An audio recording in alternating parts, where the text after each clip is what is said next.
All right. Okay, here we go.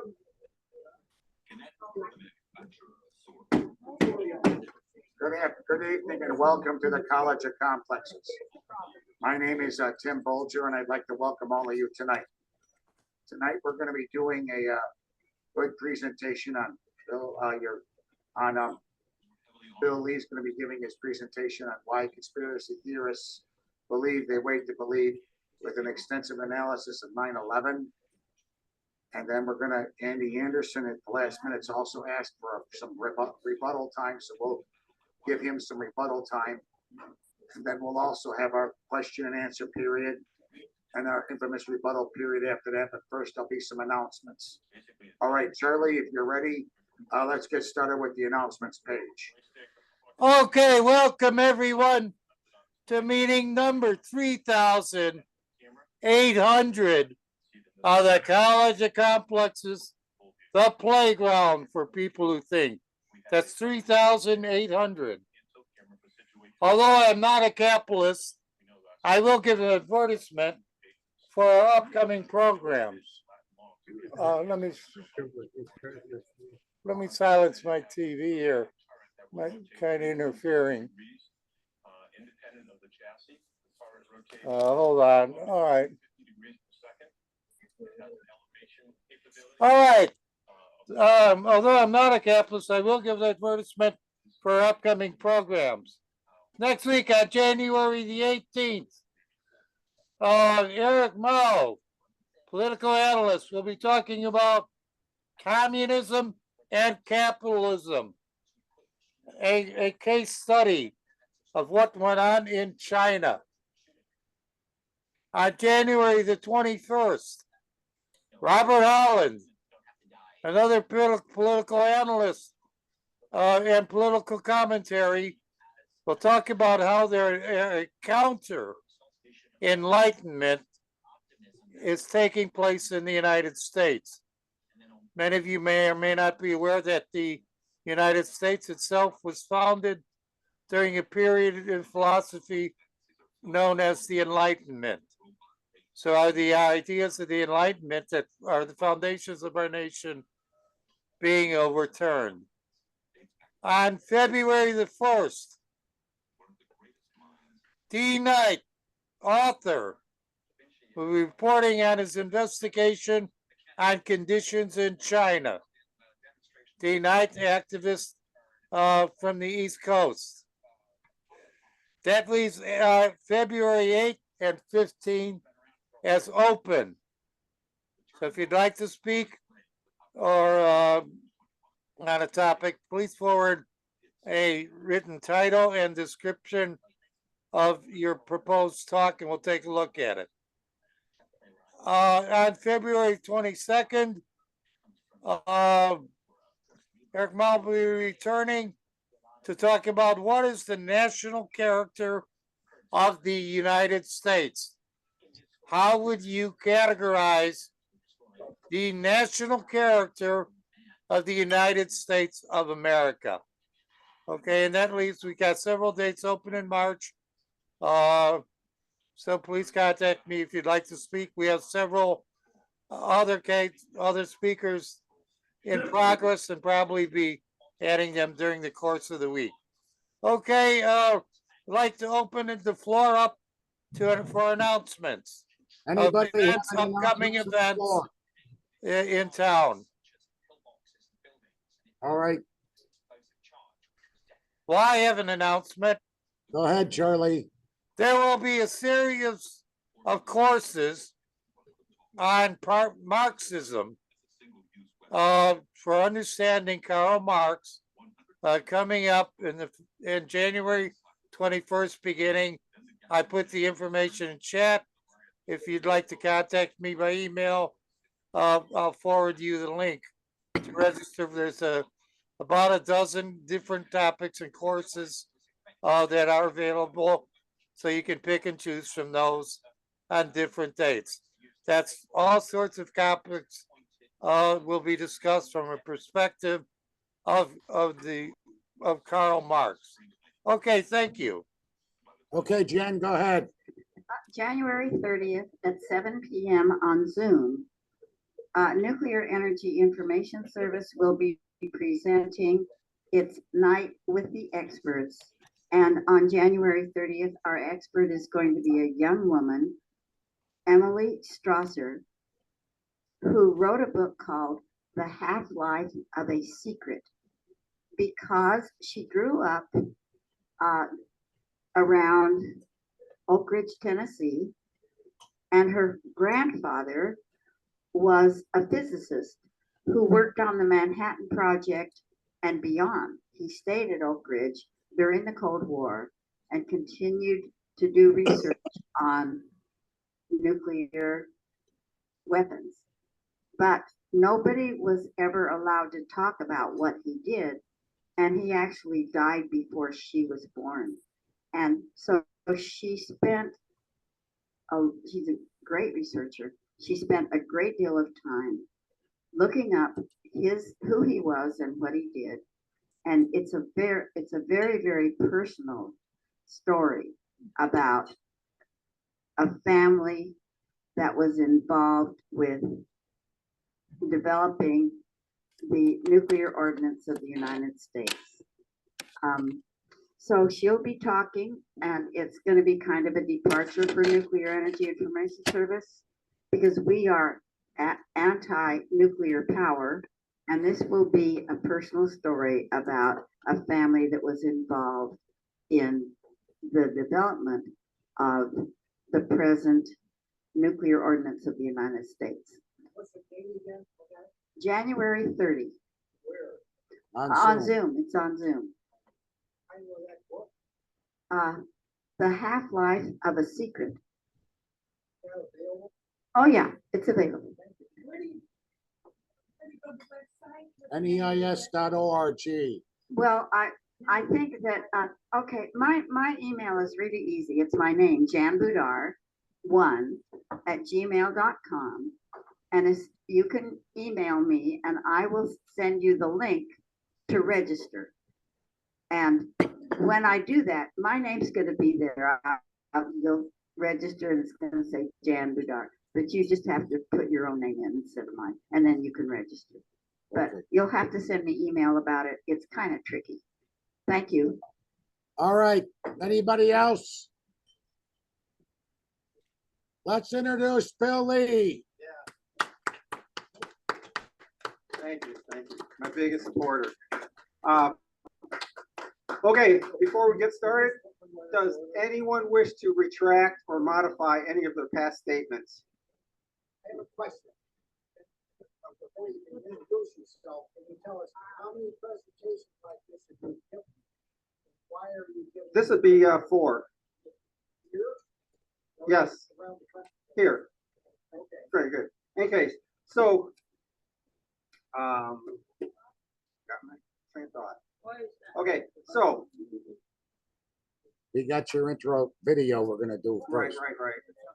Okay, got that out of the way. So, fine. The title then is Conspiracy People Don't Know Anything, even after 24 years. Okay, we're gonna be playing a quick video of his thing once we get it going here. Hopefully it works. Tested everything, goddamn it. Ridiculous.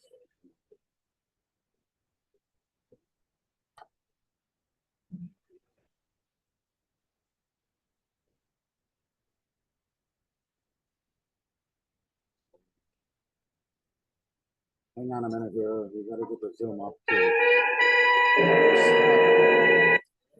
So give me a minute, guys. We gotta get it on Zoom.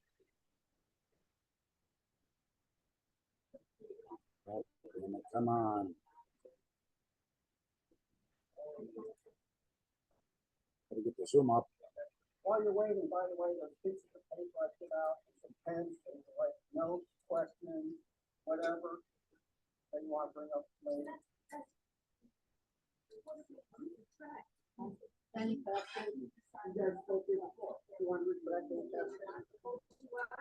If anybody wants to play, everything that goes now It's on you guys.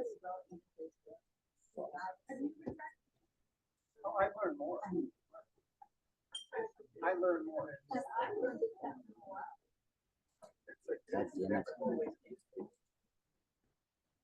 Ridiculous.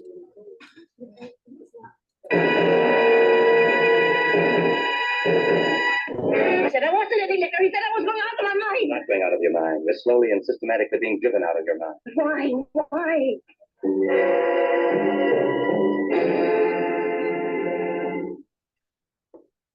Well, actually, they were dealing with megalomaniac lunatic aliens. They went into a compound and then captured some poor guy and killed him, but it wasn't Osama. They that get money from the CIA and the Israeli Mossad. Nothing but a tool of the U.S. Is that there were not even any airliners hitting any building. That's a crack. Don't put that bullshit here. No, she didn't say that. I don't believe it. I'm not gonna tolerate this shit tonight. And we're like, the world is gonna end in 12 years if we don't address climate change. Okay, she's not saying that the world's gonna end in 12 years. And we're like, the world is gonna end in 12 years if we don't address climate change. They're talking about sea level rise of 30 or 40 feet. Solar is a clear winner, almost everywhere in the world. If we don't draw fossil fuel, 90% of the human race is going to be gone by the end of the century. What is it about the aliens that they don't want us to know about? Their spacecraft don't use oil, coal, gas, or nuclear power. Yeah. Well, Magic, if he stood out in front of the camera and said, I was never exactly positive, they just told me I was, he told us that. He probably had a car accident or something. So chemtrails. It's the depositing of vast, of toxic particles in the atmosphere. What you're seeing is condensation, which comes off chemicals at high altitude, one little ice. Part of it. They weren't dying of AIDS, they were being intentionally poisoned by the AIDS doctors, and they made billions of dollars getting rid of the generations getting that. The Apollo moon landings were without question safe. See, the Parkland was a bullshit thing. 5,000 Americans have been murdered by the police, most of them unarmed. You know, there is no independent global organization named Al Qaeda. Bush was never elected, and neither was Dick Cheney. The Secret Service stood down like the anomalies on 9/11. They waited, and when the Bush administration came along and see these guys are friends, they said, well, we're going to take over the White House in 2000, and we need a new Pearl Harbor to motivate Congress to support the takeover of Iraq and Afghanistan and Syria and wherever the oil field. They knew that if they leaked it, Bush and Cheney had no problem just sending a hit team out to kill them. Crashes hit where the massive explosions were. Those floors were taken over by companies that were friendly to Bush and Cheney and had military contacts. You know. What do you want to know? Well, about that Bloomingdale bank stick-up. It was Mannion, wasn't it? Yeah, Mannion. How about that First National Bank in Harrisburg? That was Mannion. And that Evanston job? Mannion. And that express company job in Peoria? Mannion. The farmer trust job in Denver? Mannion. The mail car robbery in Colorado Springs? Mannion. Some kind of beam energy weapon that was produced during the Star Wars program, or something else that is you're able to shine it down into a building, and the building just disintegrates. The drone program is actually designed to create pockets of hatred for America, so that they will start killing Americans. History of the last 150 years of drug running by American corporations to prop up their stock prices. In Ferguson, where they just go, they're practicing gunning down people to see what they can get away with. The rise of ISIS is funded by various groups, you might say, that get money from the CIA and the Israeli Mossad. Well, Kennedy was assassinated by a conspiracy of people from the Mafia, the CIA, and maybe something else. The debate now is between some kind of new energy weapon or some kind of small directed neutron bomb like mini nukes that can also cause steel to dissolve. There was a lady, she was poisoned by the pharmaceutical industry. We're going to make billions and billions because people will stretch out their life. We'll take sick people, we'll tell them you have AIDS, we'll give them this compound, and we'll will make billions, and this is going to be 100% fatal. The map of the bases built in Afghanistan matches the map of the new pipeline, the pipeline that's being built across Afghanistan. If you pump toxic chemicals, a volatile mix of stuff into the ground, it destroys the groundwater and creates a new gold rush of marketable drinking water. Senator Paul Wellstone's plane went down 10 days before the election. And that message, they see the messages to other congressmen and anybody that would stand up to these people. Look, we killed the president. It's called the Hutchison effect. The military is looking at it, and the Canadian researcher has all kinds of pictures of, girders just bending, or pieces of metal bending at room temperature in a certain, you work with radio frequency. I guess the button lightning. June 25th, 1950. Hundreds of Soviet-made T-34 tanks lead 120,000 North Korean soldiers across the 38th parallel and invade South Korea. For the invasion, North Korea has amassed more than 1,100 heavy guns, 120,000 troops, and 250 T-34 tanks, easily outnumbering the South Koreans, who were able to field less than 230 heavy guns, 68,000 troops, and no tanks. Flight 800 TWA was an international flight. It was shot down with a missile, a dummy missile hit it from a naval training mission out there. Oil, burning oil, is obsolete for virtually everything. The idea that HIV causes AIDS is a myth. It was a false flag attack that was orchestrated by the U.S. and Western intelligence agencies, the CIA, MI6, Mossad, NATO, and other intelligence agencies. With tanks and other stuff left over. Why is it such bad quality? These are photographs from the lunar orbiters before Apollo. The probe unmanned program facility, right? Put a nice chart photograph. Why would the Apollo photograph not be able to doctors or astronauts not be able to photograph the mission? It is a movie, okay? Because they're not photographing. The Navy SEALs that went on that mission that supposedly captured him, they were loaded onto a helicopter a little while later, a few weeks or something, and set off in an Afghanistan mission, and they were all killed. So the people on the trade center said, well, why don't we fly a couple of drones into the buildings and we'll call it an attack by 19 crazed Muslims, because that's where you want to invade where the oil fields are. And Paul Craig Roberts' book reports the funeral, the newspaper article from the Middle East and others, Fox News reported it for a day, that Osama died in 2001.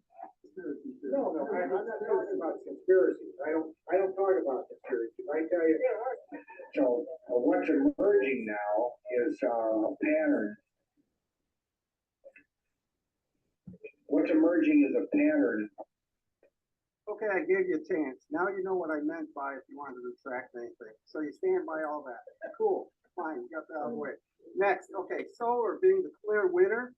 The clear winner. It was the 1st of January of this year that the Wall Street Journal published an article talking about solar energy. And said that solar energy only costs less when it's actually working, and it doesn't very often. You have to have backup generators whenever you use renewables. So you're actually paying for 2 different power sources. So Germany, they are paying about 20 cents a kilowatt for their electricity, whereas in Illinois, we pay less than 15. They had a bad weather pattern last month, where it's cloudy, rainy. So what happened is, their electricity went up to $1 a kilowatt. Now, we're paying for solar and wind, the renewables, at the tune of $20 billion. And that's why it's cheaper, because it's heavily subsidized. And of course, as we know, Solar and wind, of course, are very unreliable and can't really hook it onto the grid in a good way, a reliable way. And also, it said in this article in the Wall Street Journal that Germany had battery cells to store the solar power, which lasts 20 minutes. So if solar is such a clear winner, why haven't the poor countries embraced it?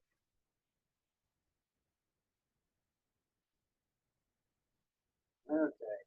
The pipeline in Afghanistan. How much oil have we extracted from Afghanistan? There was something called the Hutchison effect. I had a typo on the slide. Anyways, so you can see videos on YouTube. There is no zero verification of this so-called Hutchison effect.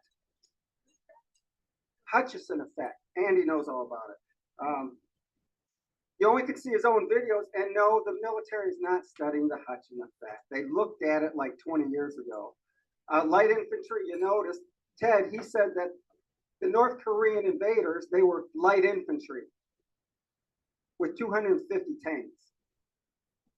Apollo moon landing, or the Apollo pictures, fuzzy pictures.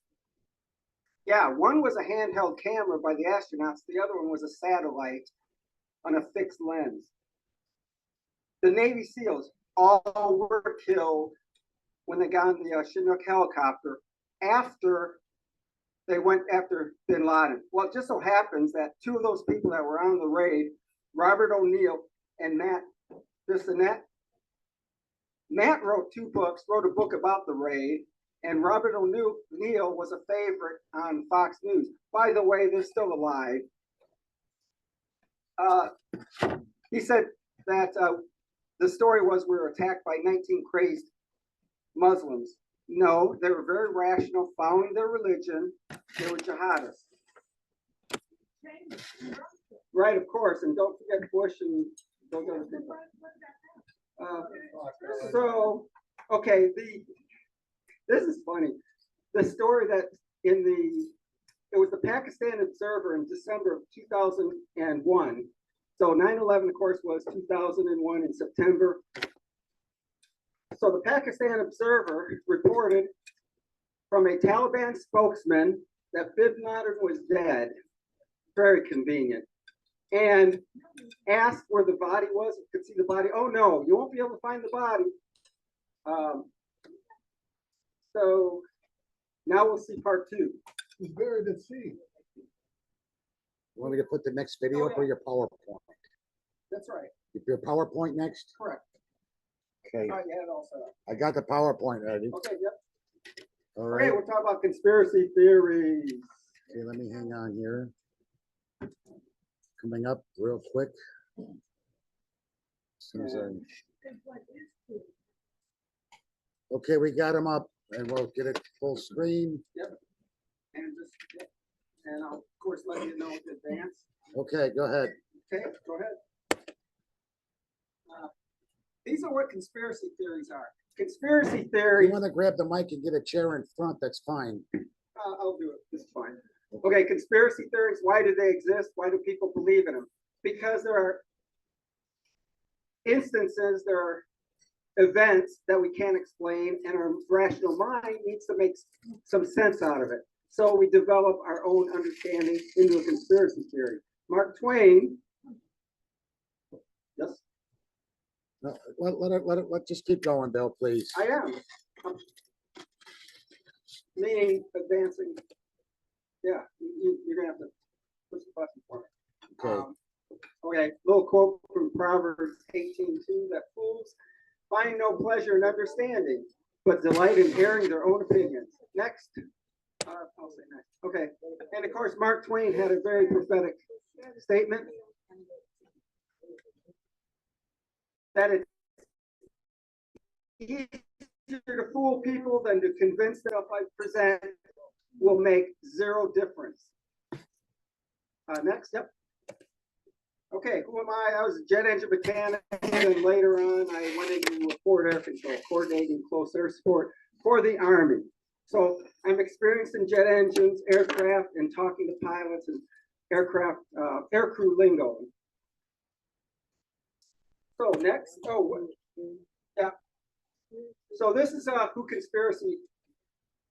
This is my working definition of somebody who's a conspiracy theorist. They think they know everything, but they don't know anything. And we're going to show it tonight. And it won't make any difference in their mind whatsoever. Okay. I got to this point because I saw videos after September 11th about these theories of what really happened as opposed to the official story the government gave us. And they seem very compelling. Like, wow, that's amazing. I mean, no one would lie to us. They must have the proof. They wouldn't present these videos. So I dug deep into it. They're stupid. They're just, none of them are true. Next. So why am I here tonight? Because I think it's important to push back on people who push these theories to divide this country very unnecessarily. If they're in the old folks' home telling the stories to everybody else, that's fine, whatever. But when they come to a public forum and give it out to the world, I think it's, well, very destructive, and it's a form of taking away someone's valor. What do you call that? Stolen valor. Form of stolen valor to say all these people that they experienced on those flights, like Flight 93, no, that didn't really happen. It's a form of stolen valor. Hey, so this is the route of United 93, right? Came out of, where did it come out of? Newark. I flew out of Newark, in fact, when I went to Tuzla. So, next. This is the picture of the black cloud after the plane went down, and then this was taken on the day, September 11, 2001, next. And this is the picture I took May 22nd of 2022. So, next. This is one of the engines they dug out. Now, a lot of people say that that's the whole thing about the conspiracy theory. They all say no debris, nothing was found in Shanksville, Pennsylvania. Next. This is what they found. 95% of the plane was recovered. They recovered all the remains of the passengers. And the other things, radio call, there's a witness that witnessed the actual crash. Both of the flight recorders were recovered. The passenger manifest and the boarding passes were retrieved. There's what's a Falcon witness? Anybody know? $5 if anybody knows what Falcon witness is. $5, anybody? A bird that collided with Good guess. You're so wrong. Why don't the conspiracy theory people know what that is? It's a Dassault 20 corporate jet who was flying in the area. He was going to land at Johnstown Airport, and the ATC called him up and said, hey, can you check out this crash site? So he flew around and everything, did a long location of that, and then landed. That's what the Falcon, so he went to the crash site. Nope, and they don't know that that's what the white jet was. Okay, other, of course, crazy amount of aircraft debris, jet fuel everywhere. There's pools of jet fuel, and there's the smell of jet fuel. Where'd that jet fuel come from? Go ahead. I heard that it was shot down. I know you were heard that. That's why conspiracy people don't know anything. They even identified jihadist remains. How'd they identify them? Process of elimination. Bunch of passenger effects were scattered all over the place, paper products. And then also the martyrs, they actually did videos. And then there was, okay, that's good. Next. Then 77 flew out of, which is outside of Washington, D.C. Next. Hit the Pentagon. Now, okay. Yeah, we can go. And this is all the proof. Go fast. When I said, I'm sorry. I'll say next. I'll go back. Next. Okay, go back one. Back one. Back one. That's what I'm doing. I'm going back. Let me think. A plane going about 500 miles an hour into a stone brick concrete building. Where's the plane? I don't see anything. All right, Ellen, we'll wait till Okay, rebuttal. fine. So I know you are. Pentagon evidence. Okay, you got all this stuff. It took out 5 light poles. And they found all this stuff. They found like both recorders, but only the flight recorder wasn't destroyed completely. Of course, jet fuel. Okay, next. Now this line is, you'll see where the wing was. It came down at an angle. Okay, you see why it's.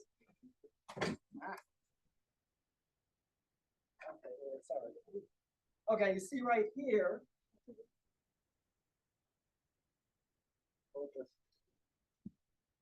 You see right here where the Pentagon had a limestone facade. Okay, so it's little panels of limestone. Nothing happened. There's just more people coming into the Zoom. Nothing. Don't worry about it. Well, I just think, okay, so right here. So anyways, there's where the wing went. See right here? This is where the pieces of the facade were broken off. Right in line. And you see over there. And then you see how this damage is right here. Where's the plane? It's in pieces. You're right. It should be a whole plane going building 500 miles an hour. Yeah, I know. Okay, next. What's next? As soon as we get the. Use the microphone, please. Next. Trying to get it. It's having a little trouble advancing. God damn it. And yeah, just go ahead. There we go. Okay, once again, here's a better picture of the facade, which is broken. Why is this facade broken like this and like this? Why? Any thoughts? And just, yeah, right, okay, whatever.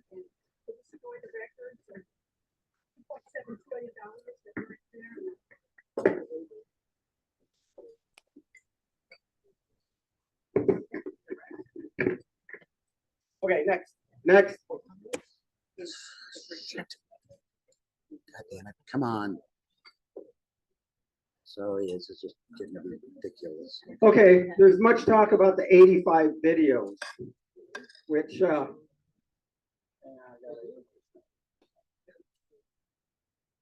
oh. Nothing. No, I just advanced it by mistake. Okay, previous, yeah.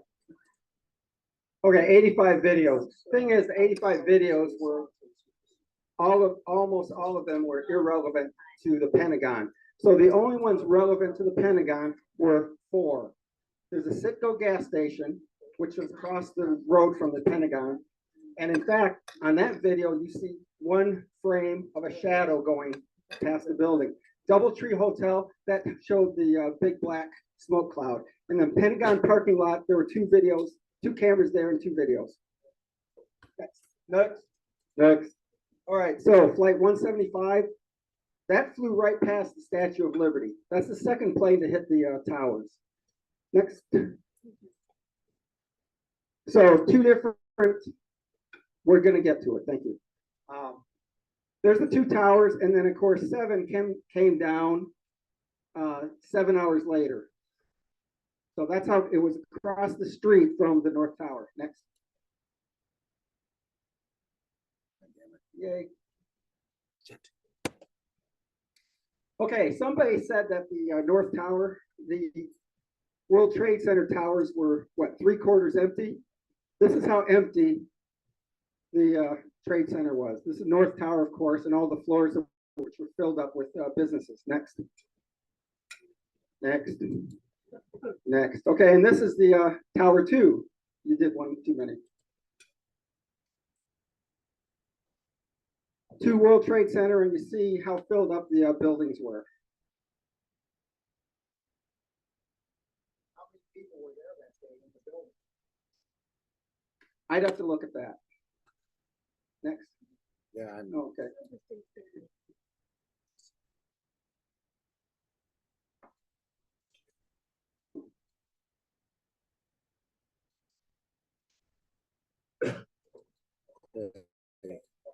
All right, you got the next one. Okay, here's the evidence of planes impacting. In fact, not just planes, but the airliners known as American Flight 11 and United Airline Flight 175.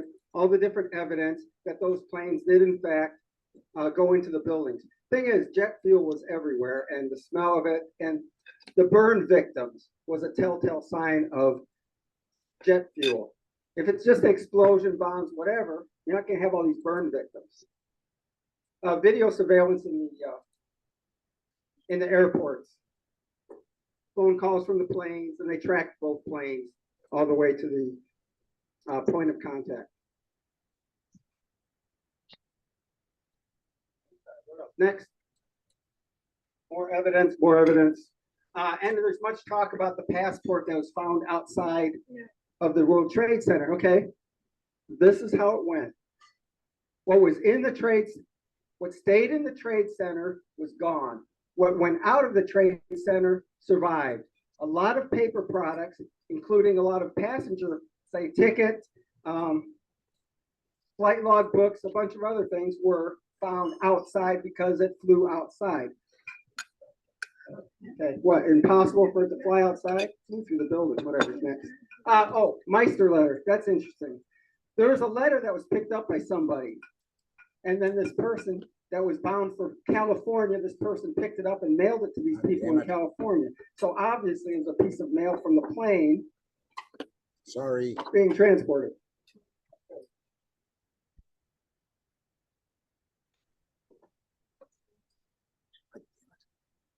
Fuck. Having some trouble. Yes.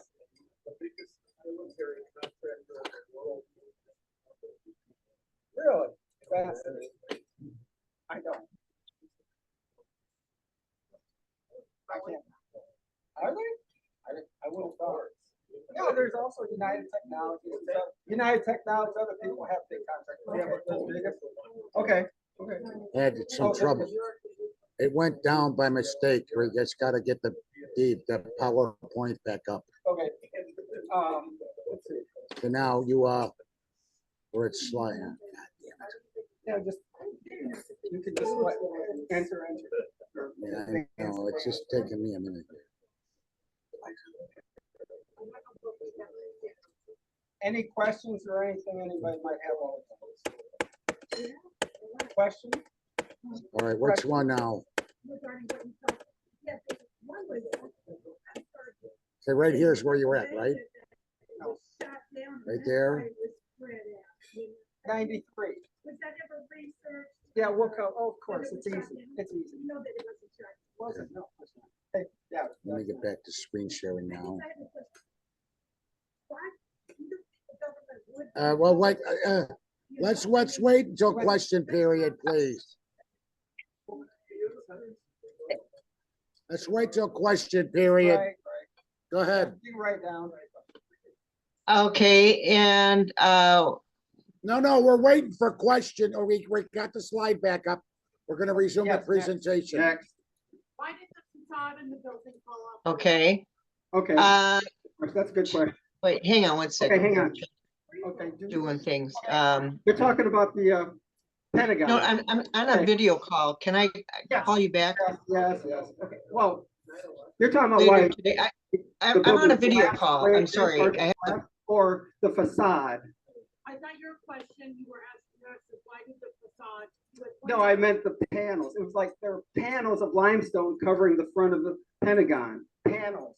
Okay. Okay. And when the wing hit it, of course, it knocked off those panels. They're oblong or rectangular, right? Okay. So the wing hit that and it busted them off when you fell. Is that what you're asking? All right, let's move on. Right. Next. Okay. Next.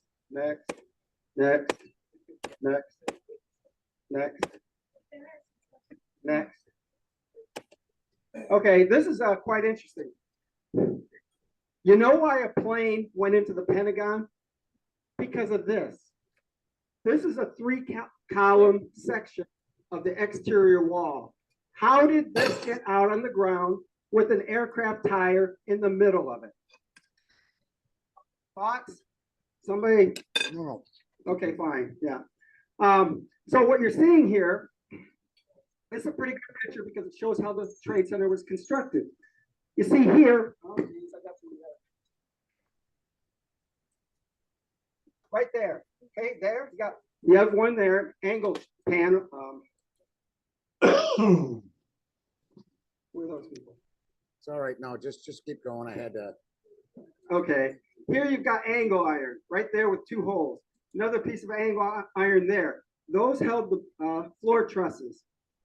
Those were held on by this 5/8" bolts. And you can see there are no bolts left. Tore it right out of the building.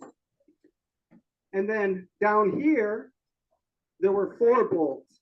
So each of these 30-foot by 10-foot sections were bolted together one on top of the other. That's how the exterior wall of the World Trade Center was assembled. Next.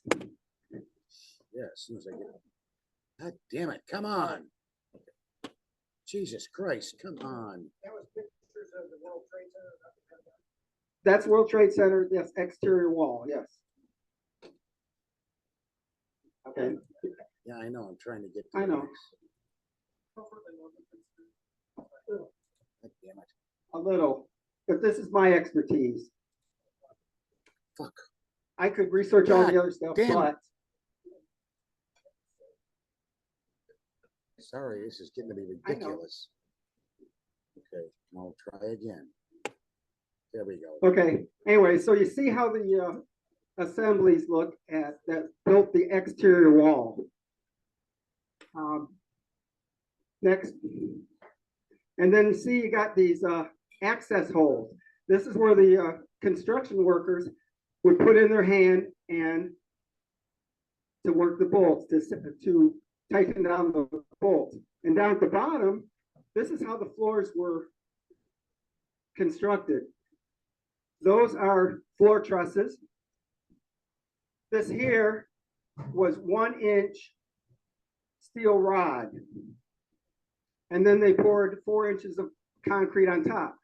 So the floor panels on one side of the building that were 60 feet long, the other side of the building that were 30 feet long. This was the only support for 60 feet and 30 feet was those. And then at the end, like I said, they're bolted on to these angle irons. Next. Here's the side view of that same section that was torn out of the building. And there's some interesting, where is it?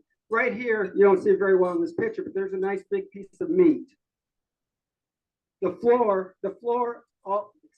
ground all around the World Trade Center was just carpeted with pieces of meat from the people. Next. Over here, I have a feeling that this is like a jacket or a coat or something. And this here, I see 2 eyes, a nose, and a mouth. That's what it looks like to me. Can't confirm it. Kind of what it looks like to me. Now, you know that it was a jet engine that impacted it because of the fireball. You don't get that unless you have a heck of a lot of fuel. It's not any kind of conventional explosion that causes that unless it's napalm. Next. Same thing. So that's flight 175, and that's the North Tower that got hit. Now, some people said that the tower came down at free fall speed. If you'll notice, the collapse area is way the heck up there. See those things down there? That's free fall speed, which tells you the building did not come down at free fall speed. What do you think? Any thoughts, Andy? No, let him Okay, reply. fine. Next. I just wanted his input. Fine. We'll Okay, now, this is a World Trade Center. By the way, the correct nomenclature of the building is the number comes first. So this is 7 World Trade Center. This is the North Tower collapsing. You can see how the North Tower collapse just showered the 47-story building, 7 World Trade Center. And it tore out like 20 floors of building 7 and then started a fire. How do we know there's a fire? We'll see. And then this is just another, I think this is the Deutsch building, which they had to condemn and tear down because it got so messed up. Next. Engine out on the street. Now, Jim Fetzer, he put up a picture which shows a van in the background and said a van dropped off the engine. Problem is, that picture that he showed was post-collapse. You know, it's post-collapse because it was covered in dust. This is pre-collapse because you don't have any dust. Next. Okay. All right. All right, you want your next, Next one, yeah. okay, give me a minute to get the next video going. Okay. Keep talking. We're gonna get the next video running. So in 2004, the 9/11 Commission put out their report of the events that happened on September 11th. Now, they talked to over 1,200 people, had public witnesses, and looked over 2.5 million documents. And some people said that they put out the report before they talked to any witnesses or seen any documents. Okay. Gonna have your video up in a minute here. I'll tell you. Took any Hang on, evidence or testimony from anyone, and they put just a minute, please. We gotta share the screen. God damn it. It just went down. Bear with me for a minute, I'll get it up.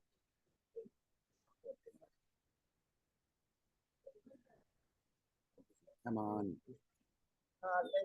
There's very few of them. Very few. God There's damn very it. few of them who are actually architects. There's very few of them who are actually architects. If you look at the fine print, it says architects and engineers. There's a lot of software engineers. Fuck. Trying to get it, just bear with me for a minute.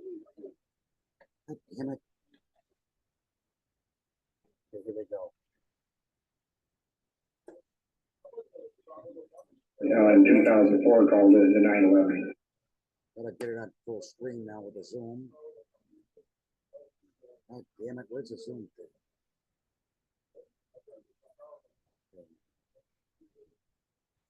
Where's that damn?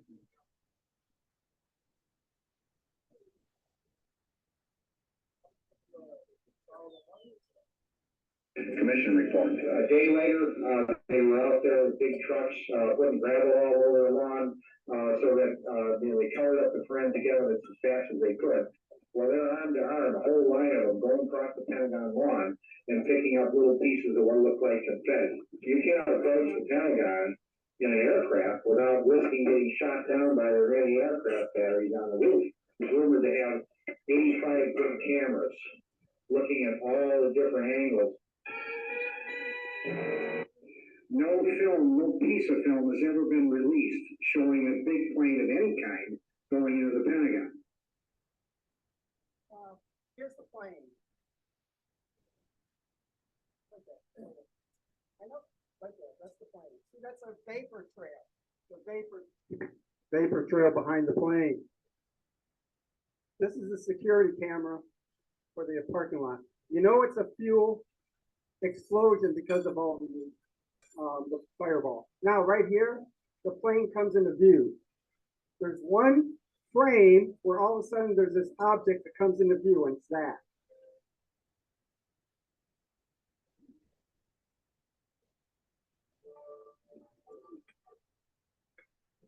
If somebody can tell me what else this thing is that came into the frame, I'd appreciate it. Now, I see you got the white nose, the white engine. There's the tail.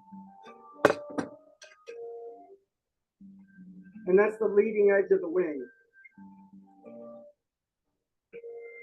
And here, down the middle, is a blue and red stripe, which turns out blue and red makes it purple. That's what happened.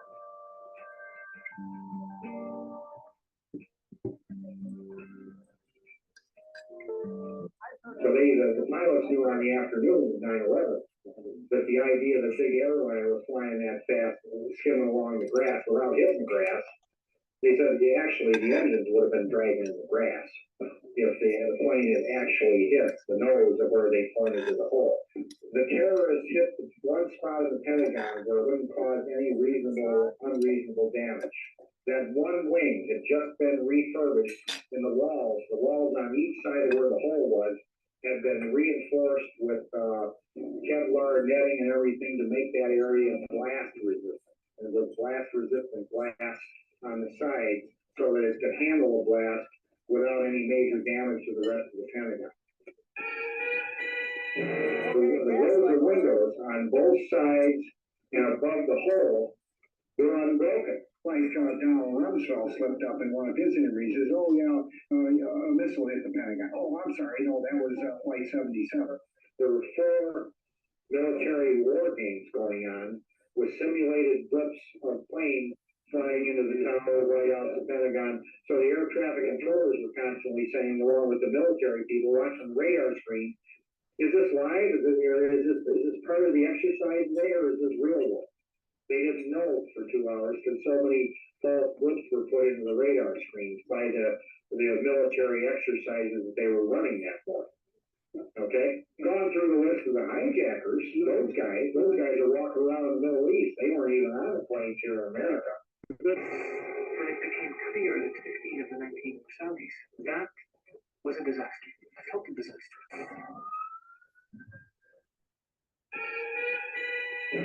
The manifest, or the list of passengers don't make too much sense because there are no Arabic names on them. Okay, so who are these passengers? There's no evidence whatsoever, and the FBI concedes this, that there were no hijackers on the plane. Although their names are no Arabic names on the manifest. The planes where they listed names, some of those people weren't on the planes. None of the manifests show the names of any of the hijackers that we were shown on television. They're not on any of the published manifests. The hijackers are. That'll tell you if anything is going through that barrier. Not only does the plane not go through the barrier, it hardly now is that they landed in Cleveland. There was an emergency landing of a plane, or a couple planes actually, in Cleveland on 9/11, and the airport was evacuated. And there was supposedly a bomb on board. And people saw a couple hundred people get off these couple planes. And they were taken to the NASA facility and another official government facility, and that's all anybody knows. And their researchers think that all 4 of those planes landed in Cleveland and went to a hangar near the end of the airport where they dipped down below the radar line in a dead area of radar, and another military plane flew right over and took their spot in the air. It was being justified, according to Judy Wood, one of the investigators. And 2/3 of the boat is missing. And there's not enough volume of this snowball, I call it, to account for 2/3 of the building. So what's going down? Is there any debris falling? I don't see anything that's really falling. You don't see any debris falling from the buildings. I see a round snowball. I call this a snowball. It's nice round and it's light colored. Okay. I don't see any major material, and the building is still completely intact from this point down. At that moment, below the snowball. So what I'm not exactly saying are you there's trying to say? absolutely no debris, because somebody may have had some like pennies on the windowsill that fell out, that they might be falling down. But it's not a significant volume of material. I see. This is a picture shot before the whole building collapsed. It's during the collapse. Collapse. If it was a collapse, I would expect to see the material piled up. There's no debate among physicists, chemistry professors. Everybody is familiar with the fact that the 2 twin towers did not collapse. They formed a big cloud of dust in seconds. The buildings were being dustified before anything hit the ground. We're talking Judy Wood here. I don't give Judy Wood any credibility whatsoever. So that's my answer to that whole. I think there is plenty of rubble to account for what was in the buildings. The 2 twin towers themselves were spread over lower Manhattan as a cloud of microscopic fine powdery dust. They were dustified in seconds. I guess the term uses dustification of matter to get Rid of it. yeah, might as well, right? Poof, Yeah. Can anybody explain to me right? Can anybody explain to me how, some of the material is blasted upward badly, but it just come down? It was just tipped over, falling down into the street or onto another building, right? If it was just coming down from gravitational collapse. But no, it didn't come down, fall to the side. Very strange, but again, Judy was, she's a pioneer, I'm gonna mention her, because she's a true scientist, she looks at facts, she looks at observations, she examines things. If you could give like an overview of the proposed types of weapons that could be used for such a thing. We haven't really gotten to listing them yet, just energy weapons. In what form? I don't think we even need to define it. Have you done any energy calculations at all to get a scale for what is involved for doing that? But we don't need to get distracted by those values. There were no serious fires in building 7. And it wasn't damaged by the collapse of World Trade Center 1, which was closest to it. It was pretty almost unscathed. Okay, yet it came down.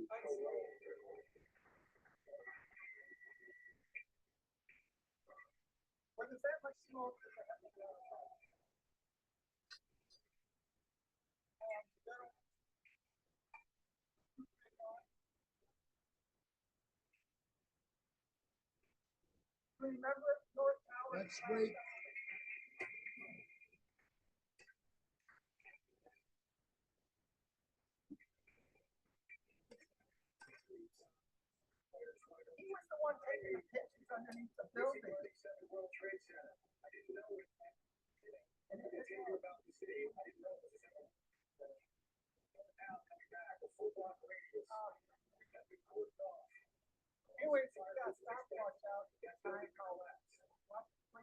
This is just the beginning of what they're facing. So we need masks. We need TV masks. Holy shit! What is it? It just went down. World Trade Center. It did go down. Who goes down? Number 7. Oh my God! With the World Trade Center 1 and 2, those 3 buildings are the only steel frame buildings, high rises that have supposedly collapsed to come down in the entire 100-year history of steel frame buildings. There weren't even any fires in World Trade Center 7. So that came down by controlled demolition, and they were planned to come down with controlled demolition. And this is a conventional controlled demolition. What they do is they plant explosives in insane size, okay, in the core columns, and then knock those out, and it comes right down, comes straight down.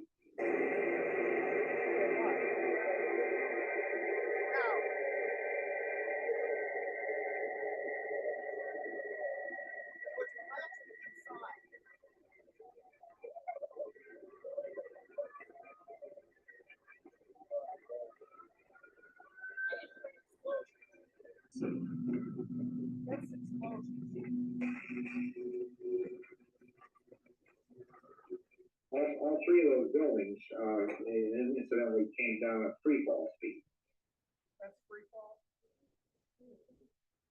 The DNA to a lot of those people was never produced. And the two tail numbers that were supposed to have crashed in the Twin Towers, those two tail numbers were in service in 2005, still ferrying passengers.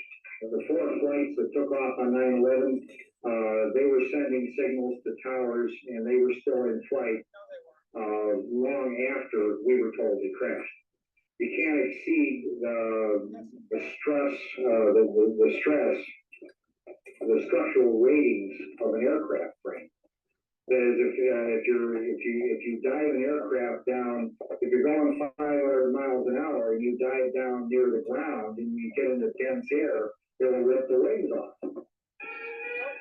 There's basically no level file on the ground other than the 30-foot steel girders that have been cut by the cutting charges to make them easy to pick up for the salvage equipment. There were no piles. Let me put it that way. There were piles of material when those quarter-mile buildings came down. I think there is plenty of rubble to account for what was in the buildings. I think that's a red herring. To sit down in the seat of a computer-controlled 757 jumbo jet and pilot that thing through the clouds, anywhere near the towers, much less make the turns, the precision turns needed to hit each tower precisely on the first try. We thought that there was a tragic accident because there were no clouds in the sky that day. The sky was this color blue and it was absolutely pristine, so it had to be an accident. And it's like the World Trade Center, it was designed to be able to withstand airplanes hitting it. Okay, then I'll go hammer. So there's hundreds of eyewitnesses, and hundreds of them in the fire department alone, in the oral testimonies, oral histories that talk about all the explosions they heard before the buildings came down. They heard explosions blowing the internal cores apart and things, prepping the buildings for the final justification. Sure. What about justification? Is that what we're talking about? You want to talk about justification? Has this been done in the laboratory? Has anything been done that would turn steel into dust? Mm-hmm. What? Various types of energy. What kind? Means, what kind of well, energy? let's see. You put something in the microwave oven and leave it on there extra long and see what happens to it. The truth is that there were not even any airliners hitting any buildings. At this point, the Associated Press with a story that says there is no report of any casualties without jumping to too many conclusions, looking at the extent of this damage and knowing how well populated that building is. And that's there's another explosion down the left side on the second World Trade Center tower.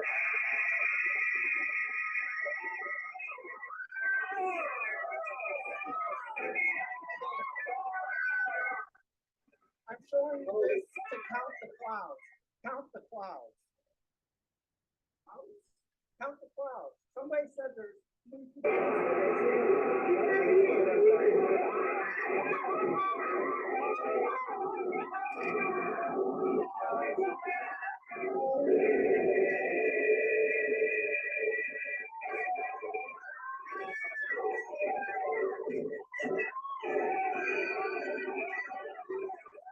you know it's an aircraft because of the fire.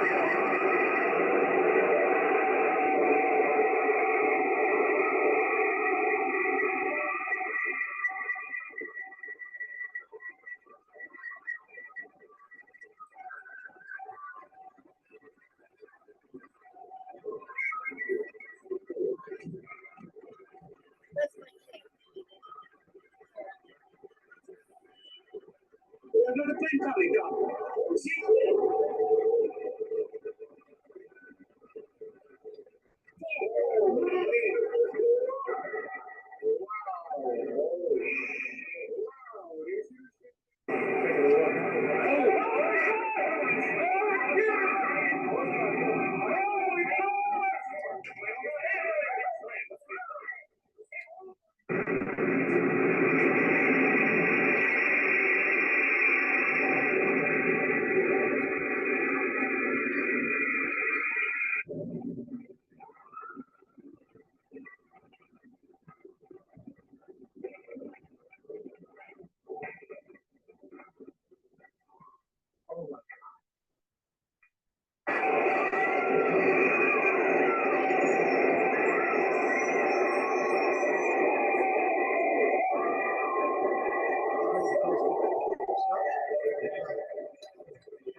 Each plane hitting the tower was like throwing an empty aluminum beer can against a 30-foot steel telephone pole. They debunked the idea that the kerosene from the jet fuel ran down the elevator and set everything on fire. No, that's not what happened. Those things are sealed, so that you can't have a fire that would just travel up or down the building. I just saw this liquid just rolling down the window, not knowing what it was. I knew right away that it was jet fuel. The damaged elevator shafts send the burning jet fuel through the building. as far down as the lobby.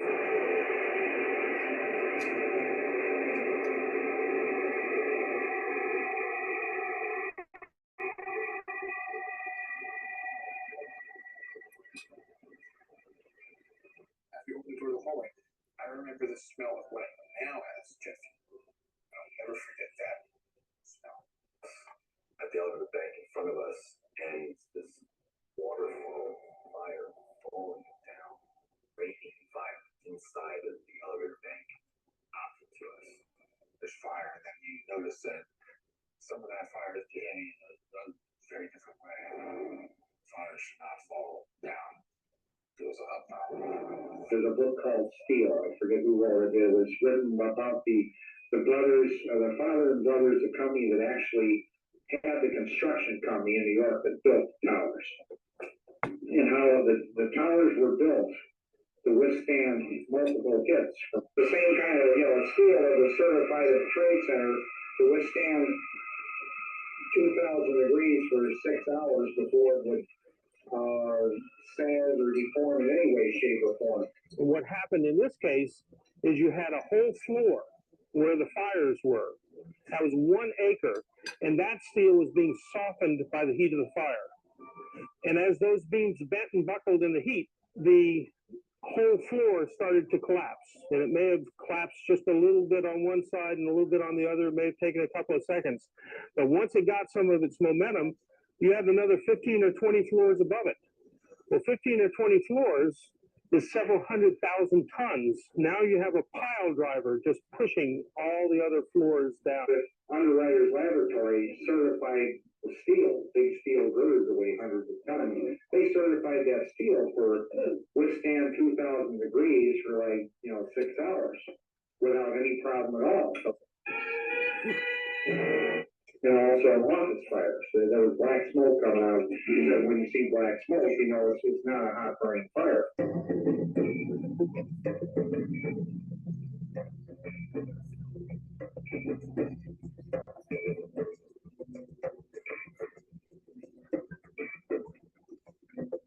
Within 2 minutes, the thermocoupler temperature peaked just above 2,000 degrees Fahrenheit.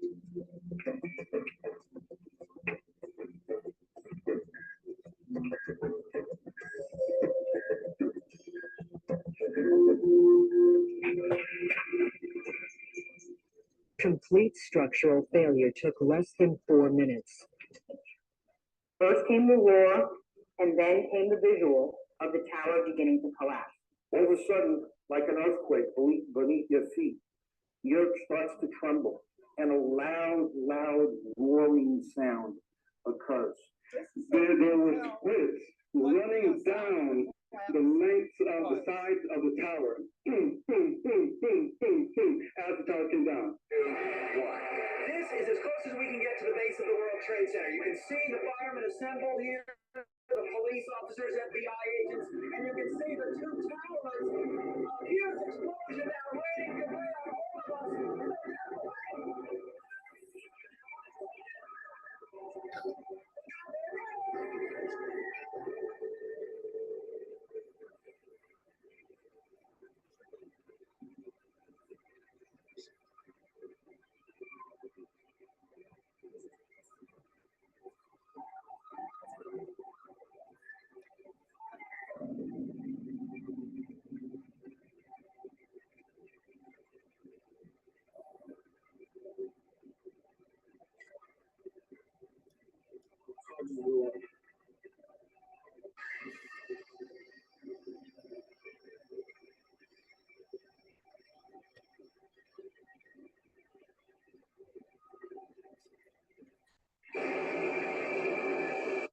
Other people have been reporting for years that the towers were like 3/4 empty. The buildings were losing money. They were 3/4 unoccupied. There were a lot of empty floors.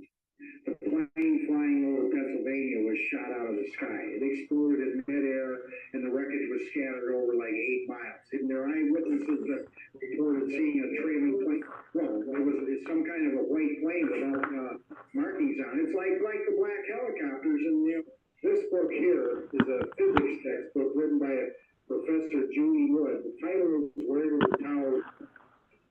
Well, person in the debate, I won't mention any names, just stood up here and lied to us for 90 minutes. Okay, anyways, we talked about the 85 videos. This is the list of 85 videos. Like I said, only 4 of them related to the attack on the Pentagon.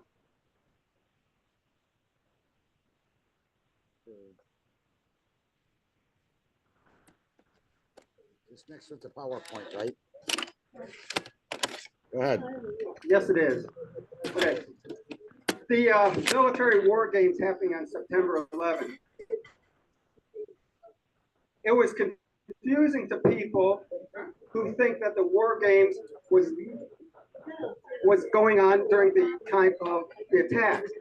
The only call was after Flight 11 was lost, air traffic control, the FAA, called up the Air Force unit and said, hey, we got a plane that's off course, that's a hijack. So the tech said, is this real? Is this real world or an exercise? ATC said, no, this is not an exercise, not a test.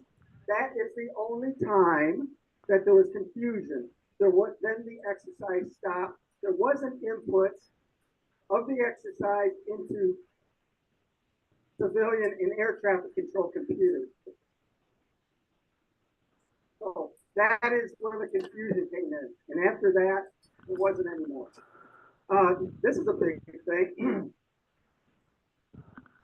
It is a belief that the hijackers were not on the manifest. They're confusing victim lists and passenger lists. Right away, they published victim lists. The government did release the. Okay, got your PowerPoint up now. Okay, yeah, I'll let you. NEXT is the word. How much more is this one? Okay. Let him finish, and we'll get you time. Okay, anyways, so the, like I said, victim lists as opposed to the manifest. They're quoting victim lists and saying they're using the words interchangeably, that they weren't on the manifest list. Of course they were. In fact, the Boston Globe put out a graphic of the manifest and a chart which showed where every passenger and hijacker were located. They also had the manifest list for Flight 175, and but they didn't actually publish that. Also, the manifest lists were released to an author. His name is Terry McDermott. He wrote the book Perfect Soldiers. Also, during the Missouri trial, he was the 20th hijacker. So during the trial, they released the manifest list there. So don't confuse manifest list with victim list. Okay.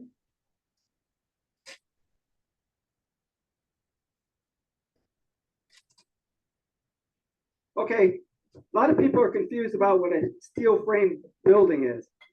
I showed you the graphic of the World Trade Center when it was being constructed. You had the outer columns and they had the open floor space. There was nothing internal besides the core columns supporting the floors.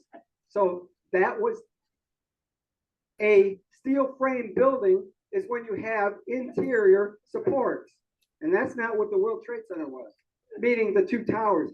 By the way, World Trade Center is used interchangeably with the two towers, but the World Trade Center was actually 7 different buildings.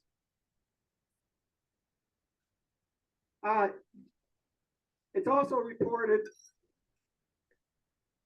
that the 4 flights were sending signals after they crashed. No, what happened is on the computer, they're showing a projected flight path for Flight 77, which went in the Pentagon, and Flight 93, which went into the ground in Pennsylvania. So it was a projected flight path.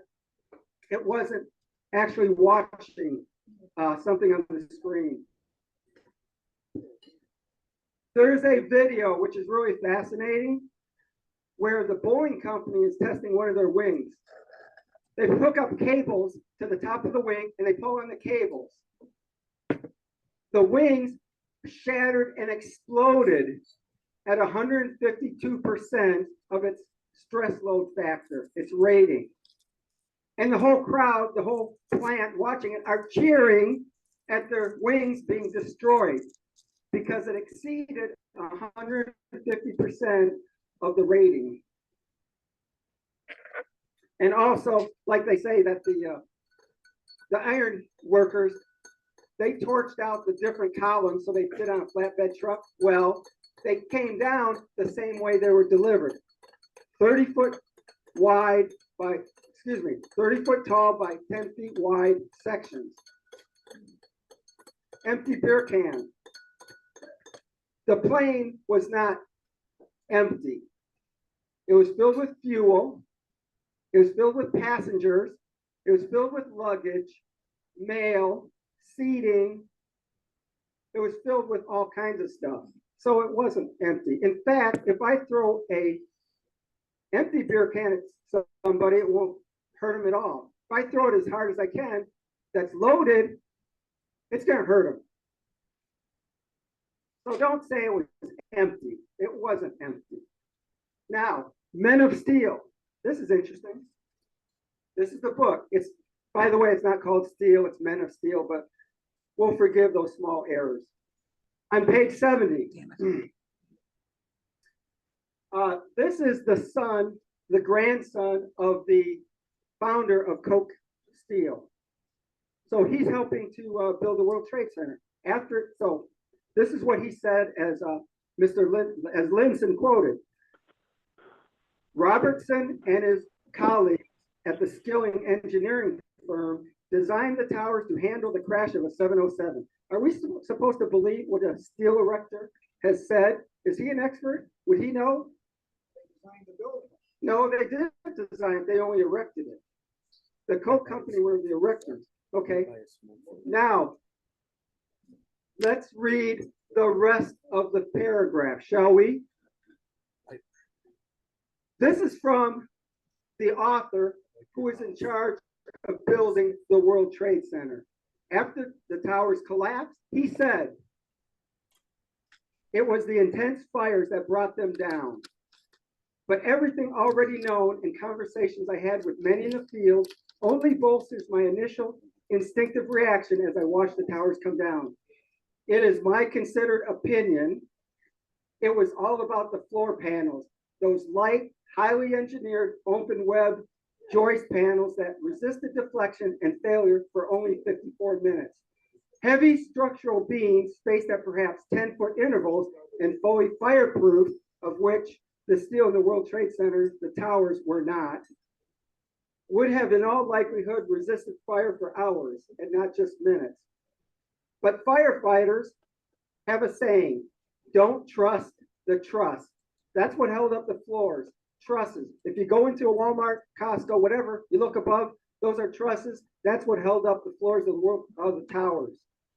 And structural steel, in general, will start to lose its resistance at around 800 degrees. This is a guy who worked on steel all his working life.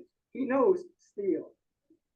I discussed my thoughts with Charlie Thornton, a greatly admired engineer of my acquaintance. He is a partner in Thornton Tomasetti Engineers, a world-renowned structural engineering firm that had designed many of the world's most prominent structures.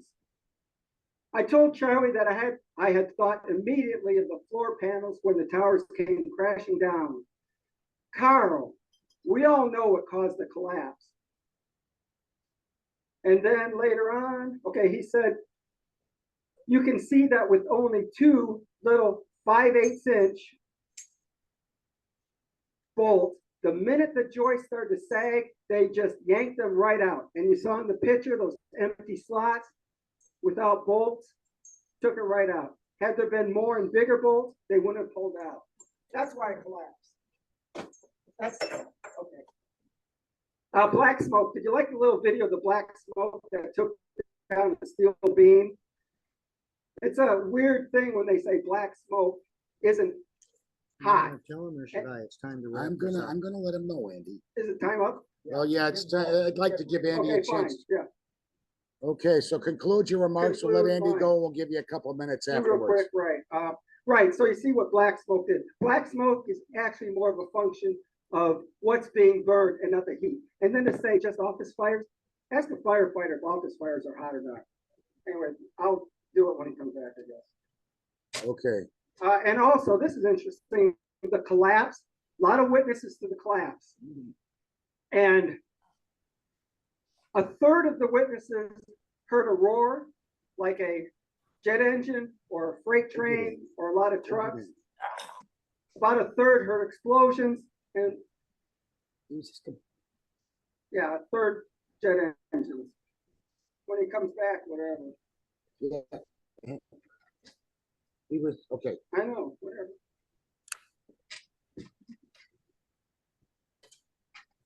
Anyways, as you can see, since I'm only limited to an hour, there's only so much I can cover, but I've got pages more.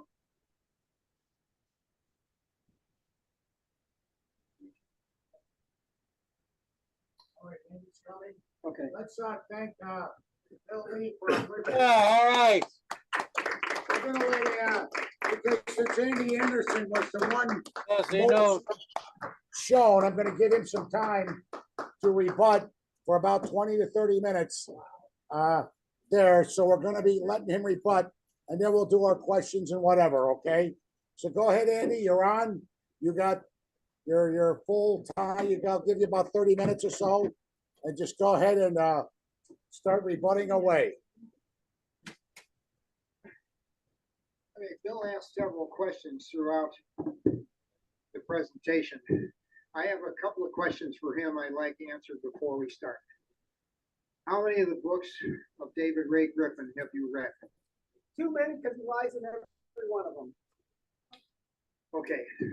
Second, who or what is supporting and paying you to produce these reports?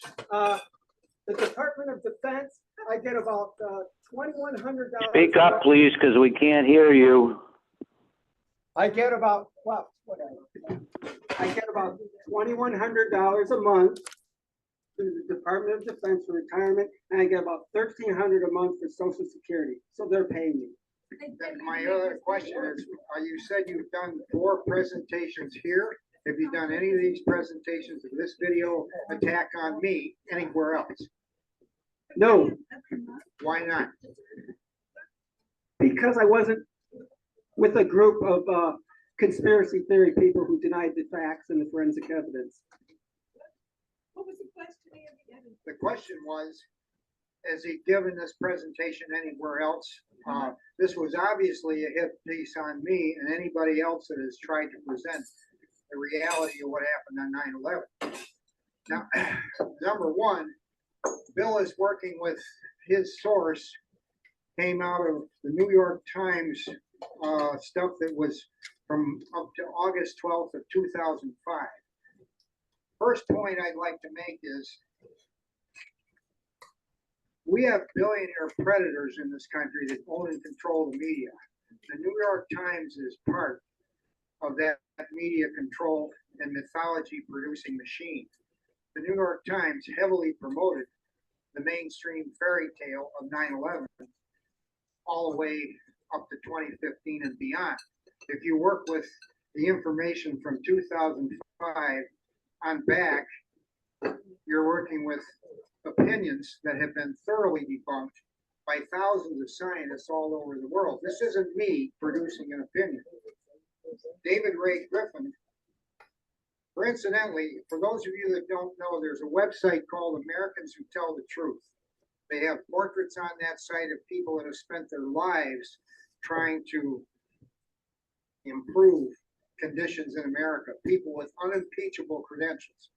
To say that David Ray Griffin lies in his books is slandering the man, and I'll call you right out to your face for slander. Slander My has to question be is, untrue. the question I have It's is, not slander if it's true. Slander has to be untrue. that's exactly my point. When a person is telling the truth, and when you can't debate the truth anymore, where there's no way to counter the truth, then you attack the messenger. That thought is 1,000 years old or more. Attack the messenger if you can't attack the messenger, the reality. The reality of what happened on 9/11 has been published and documented in thousands of places all over the world. And I produced a single page showing 3 quick facts. Well, number one is, as Professor Griffin said, he produced this book called 9/11, Debunking 9/11.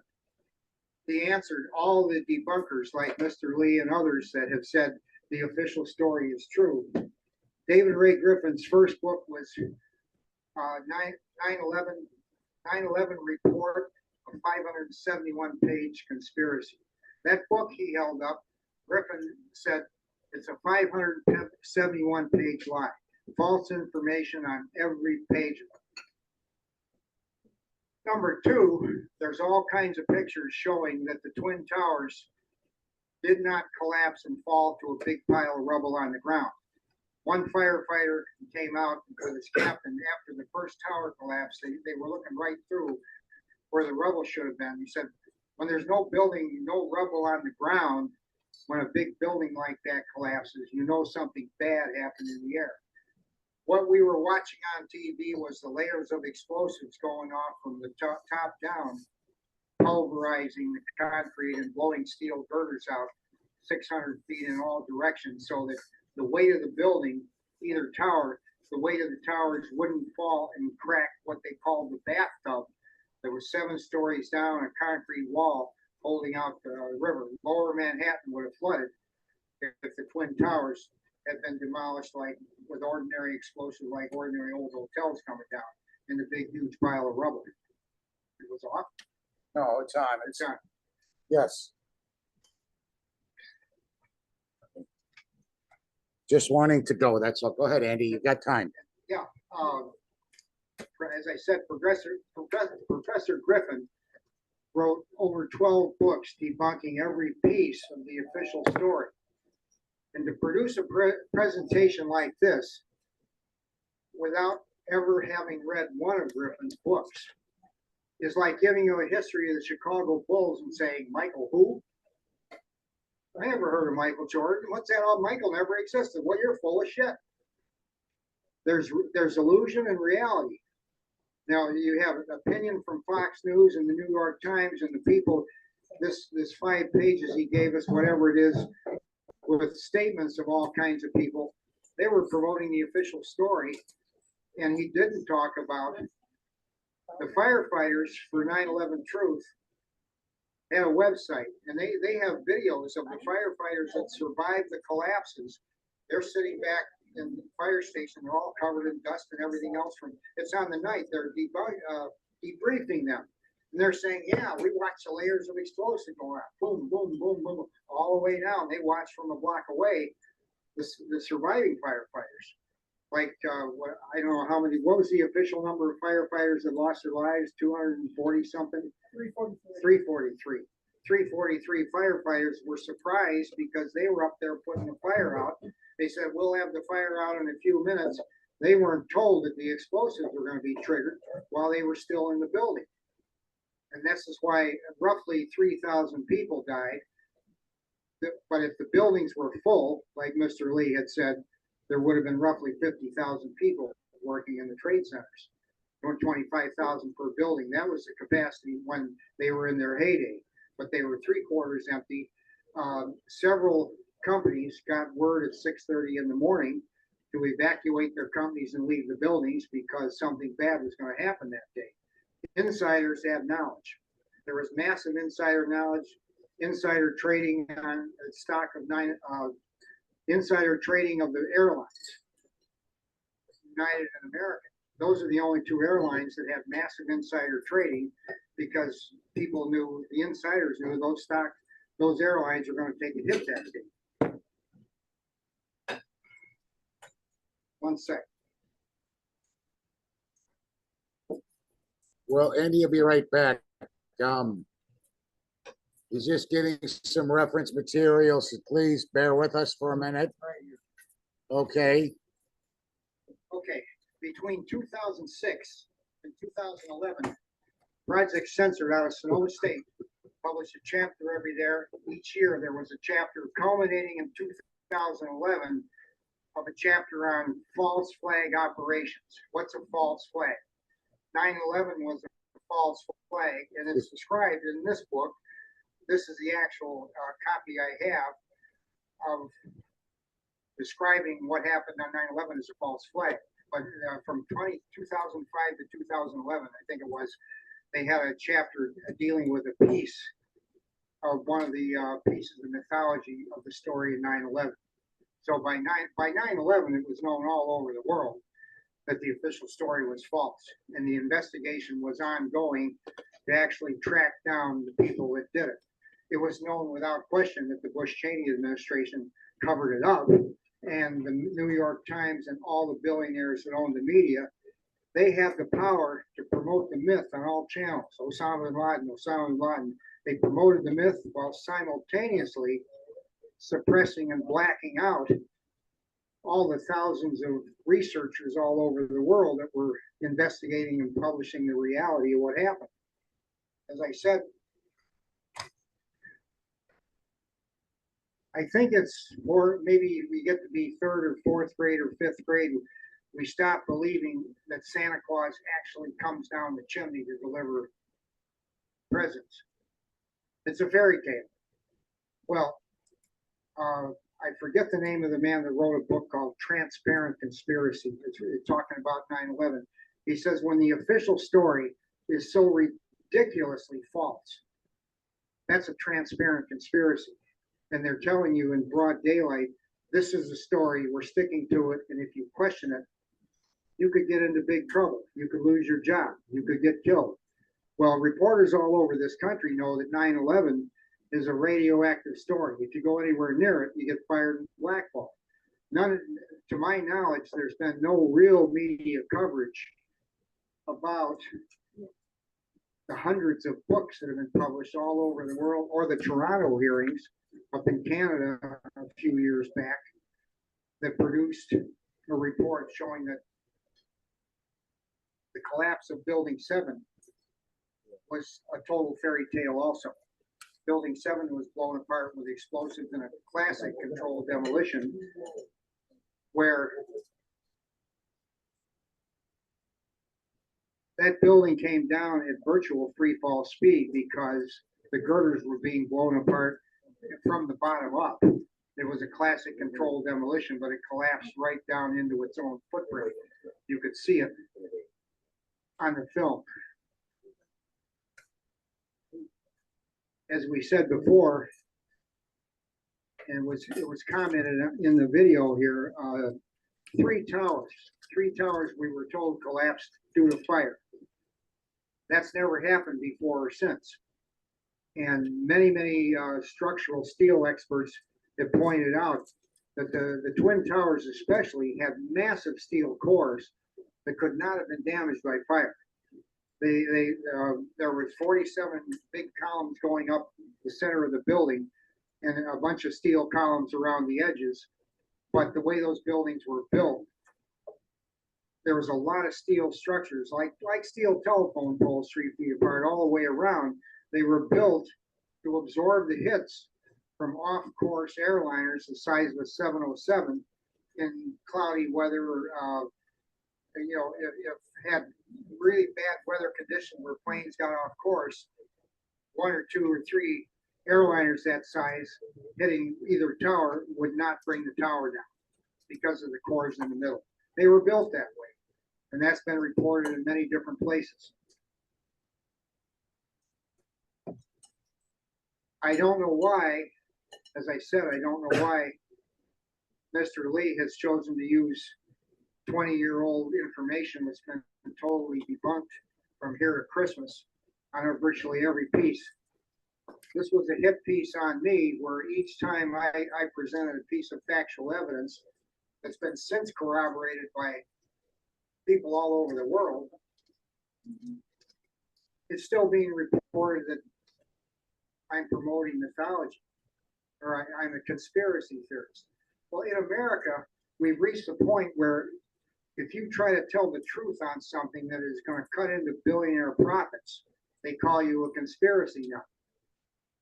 Robert F. Kennedy Jr.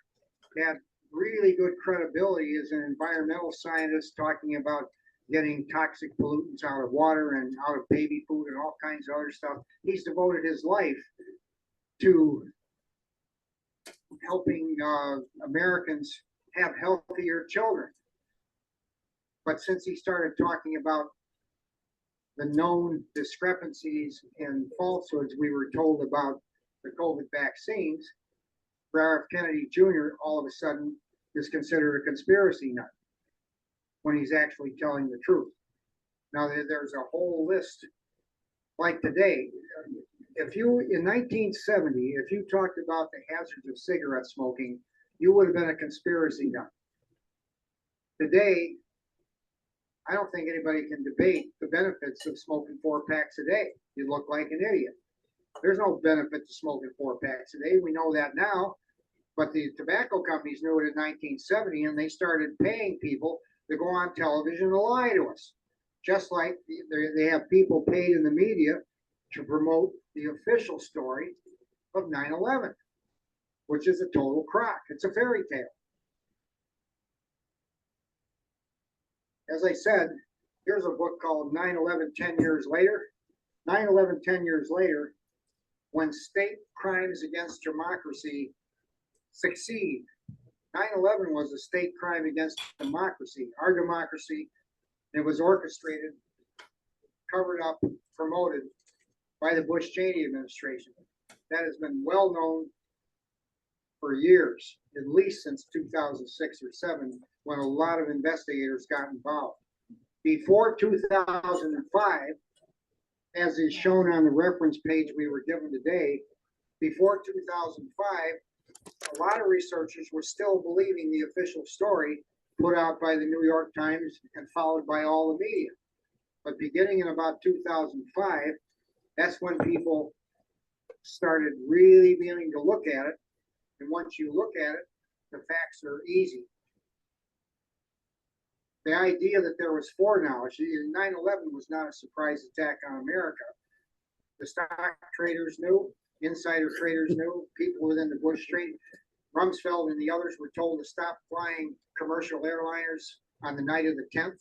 Don't fly commercial on September 11th. Jane Stanley from the BBC was standing out there at 10 to 5 in the afternoon announcing the collapse of the Salomon Brothers building, Building 7. She announced the collapse. She read the script 25 minutes before they triggered the explosive. Now, the BBC, when it was pointed out that her reporter reported it 25 minutes before it happened, the BBC initially claimed they lost the tape. So a couple of researchers offered to give them a copy of their tape until they could find their original. Because that's a, whoops, we didn't mean to put that on the air 25 minutes before. These little pieces, there's, give me 10 seconds. There's a concept called covering pieces of puzzle. I'm just getting more reference materials. To be right back.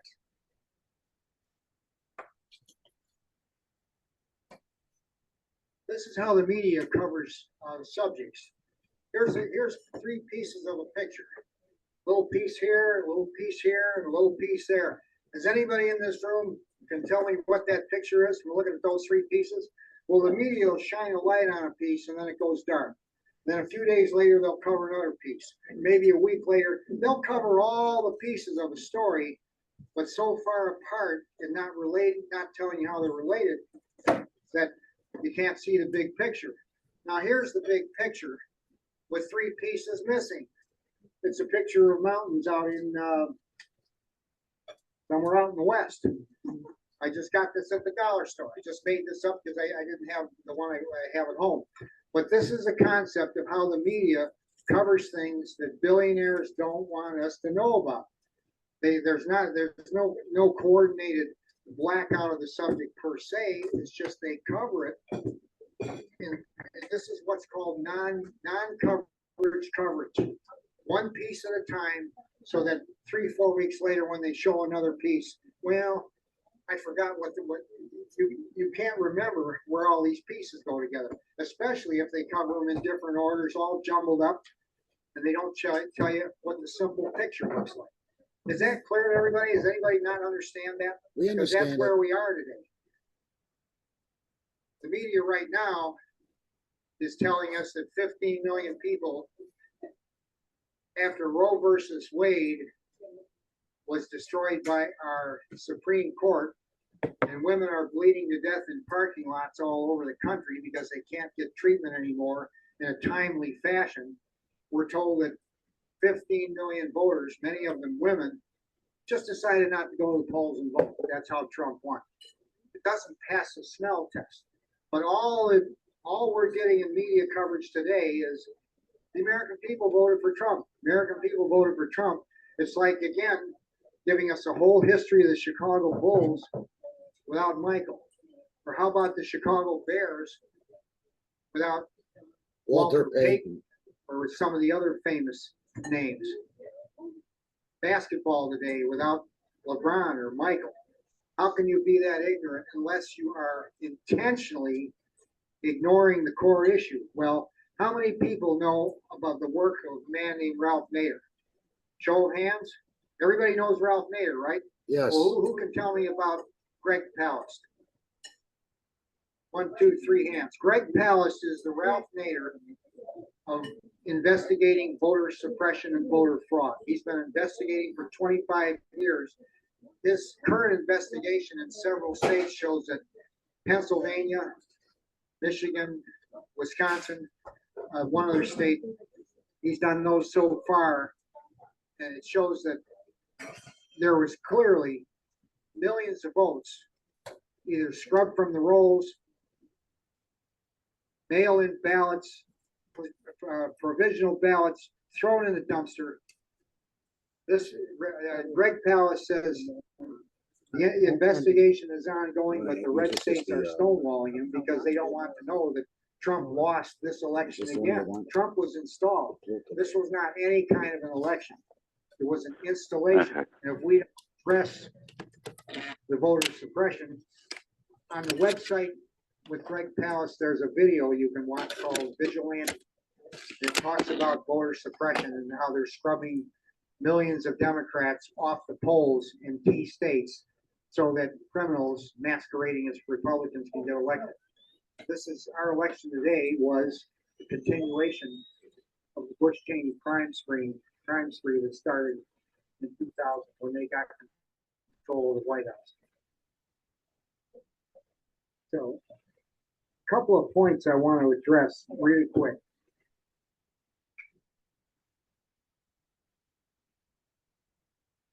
Much was made of eyewitness firefighters and everything else, but in this presentation tonight, there was no mention. Tim, can we get this off already?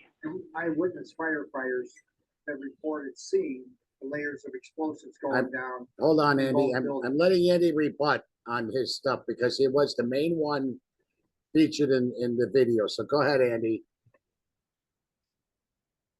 If, as I said, you can write about the history of basketball in America. If a foreigner comes here from somewhere else and they never heard of the Chicago Bulls or anything else, they might not know who Michael Jordan is. They might be ignorant of him for years if you're suppressing whatever all the rest of us know. You know, that's my point. The presentation tonight put together with Mr. Lee was brilliant. He left out the key points that show 9/11 is a complete fairy tale from start to finish. I mean, the official story. 3,000 people were murdered in New York, or roughly 3,000. What, 30 or 40,000 first responders are on the way to dying from all kinds of lung diseases and everything else from breathing the toxic dust. 9/11 was created to be a terrorist event so that the owners of the buildings would not have to pay for the destruction. They wouldn't have to pay for asbestos cleanup. They wouldn't be sued for asbestos all over lower Manhattan if they did a normal demolition. And it would have cost over $1 billion to remove the asbestos from the towers, was the estimate. So, you know, all 7 buildings, the Trade Center itself was scheduled for demolition several years prior to 9/11, but they couldn't figure out how to do it without being sued for asbestos dust all over lower Manhattan. So that's when the Bush Cheney administration came along and said, we need, they have the project is a report they produced. Many of the people in Cheney Bush administration have this report Project called for the the New Project American. for a New American Century. And they said that we need to take over the Middle East oil fields and everything else, and the process will be kind of slow and arduous unless the American people are motivated by some catalytic catastrophic event like a new Pearl Harbor.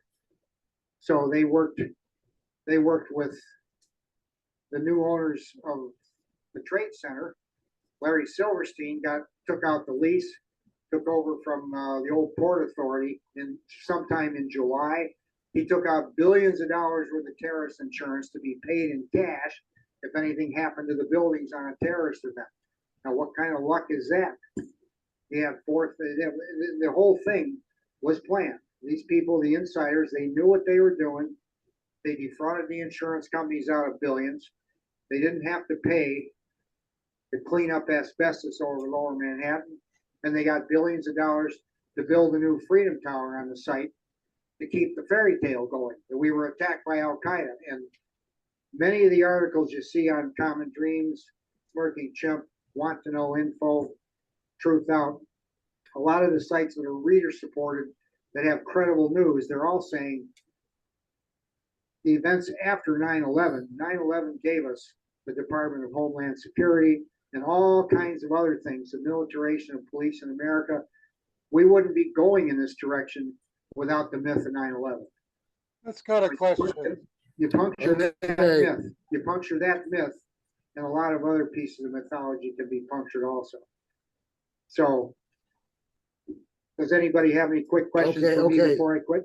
All right. Yes. All right, Kelvin, go ahead. Yeah, Yes, Andy. One quick question. WikiLeaks. Edward Snowden published all kinds of big secrets regarding the American intelligence services. I've got two questions, actually. All kinds of very sensitive secrets regarding American intelligence. Not one word of it was about 9/11. Can you explain that? And number two, do you know anybody personally that you've met and broke bread with or had a beer with that worked in the military or in public service that would be a party to the killing of thousands of American citizens without having any some kind of crisis of conscience? You're asking us to believe that hundreds, maybe thousands of American What's your question, Kelvin? public services did so. Your question is, why didn't Edward Snowden publish anything on 9/11? Yeah. Well, he among many others didn't publish stuff on 9/11 because he probably got the message that some people had already been killed for publishing stuff. Didn't stop him publishing everything else. He's in click as we speak for doing what he did. It's a radioactive subject, Kevin. That's why a lot of people. Yeah, and he published an awful lot of radioactive subjects. Why no 9/11? You gotta know it. Talk about prison, the software. Okay. He did not avoid radioactive subjects. He spent none of And do you know anybody? Have you ever met anybody in the military or in public service that would be a party to such a conspiracy? I can't understand him. He's asking if you've met anybody or know anybody who's been subject to your conspiracies. No, anybody who served in the military or in public service that would be party to such. Yeah, I've read about a lot of them. I don't know any of them personally. No, have you ever met anybody? Yeah, I met a couple. Okay, he said I've met a couple, but I'm not going to talk about them here. They're not here. They would wish to remain out of the discussion. Okay. Period. All right, Charlie, you got the next question. Yes. All right. All right, Charlie, go ahead. Okay. Put your video on. Okay, you got it, Charlie. All right, Andy. At various times, you and the other truthers have said that the building was brought down by a neutron bomb. A neutron bomb. I didn't say that, Charlie. I never said that. Other people have said, and you have showed them book. Judy Wood said it was brought down by a DEW, a directed energy weapon. The other guy you like, that author, who wrote the books, said they used some exotic explosives. And then other people maintain it was brought down by airplanes. Now you guys can't agree among yourselves after 25 years. And then the other guy said there were no planes used. So after 25 years, why is there no agreement? You don't like the government explanation, but I guess you can choose from a half dozen explanations advanced by the truthers. Well, there's really, the reason that there's the media is presenting it is what you're saying is no agreement, is you have people still presenting the fairy tale that's been debunked, and you have scientists, hundreds of them from universities all over the world that have published the reality of their investigations. And as long as you keep attacking these people as truthers, then it gives the public the impression that there's no solid evidence, when the reality is there's tons of evidence. Okay. For what? What Charlie, collapse? one last thing I'd like to say for Charlie. I've talked to a bunch of police officers over the years. I've asked them this specific question: do you have to wait for a criminal to come in and confess to a crime in order to start to investigate? And they all laughed. They said that's the most ridiculous thing I ever heard of. People plea bargain. Ragging on me for the last 20 years, saying nobody has come to confess 9/11. That's a straw man argument. That's total bullshit, and I won't tolerate it anymore. You never heard of a plea bargain? I cut a deal. All right. To cut We gotta move on. He had, you know, he's got. All right. Turn Canary. All right, Charlie, it's all right. Bill, go ahead. Do you think that scientists have failed? The big gap I always had was Building 7, and do you think that there should be more movies or more documentaries or explanation on Building 7? That to me was the most confusing. Right. Yeah, I get it. It's confusing for most people. It's quite a mystery. As you saw from the video of the building collapsing, you heard no explosions. None. So NIST, the National Institute of Science and Technology, put out a report of why it collapsed. I always welcome more information as far as that. Would I like more? I want more. I learn things new about September 11th every month. You need to publicize more or give a more detailed explanation. Okay, in a fine. documentary or a YouTube video as to why Building 7. You understand? I only had an hour and I went over the time. That's really. Okay, now we got, I got a question back here. yeah, I know, that's what I'm doing. Are you saying that Trump stole the election? I think he got the 77 million votes because the Democratic platform was so bad, really terrible. The question was, did Trump steal the election? Yeah, absolutely. We had a low, the vote count, the total vote of people going to polls should have been, the recorded vote should have been way higher than it was. And so the votes on the Democratic side were massively suppressed. Ballots thrown in the dumpster, people removed with computers. Millions of votes of Democratic votes were scrubbed from the totals to make it look like the American people voted Trump in. That's the story that's emerging now, and more evidence is coming out every week. A lot of false information. Okay, It's not now. false, it's true. With everything. All right, go ahead, Bill. Okay. Loud. Two-part question. In thousands of books written about this subject, and I think you tell me why not. You got to follow the paper trail and the money trail, and show us that. And that's a good way to bust somebody. The insurance companies, the banks, the accounts, who benefited, contractors that supplied these explosives. This information is out there. It can be found. I don't want to hear about strength of steel and different. I hear you, Mike. I answer you. I don't want to hear about that anymore. It's obvious that a plane ran into a building. Okay, so I want to 1,000 times to follow the money. Yeah. Like we're gonna have to follow Trump where he steals money, he stole a couple $1 trillion.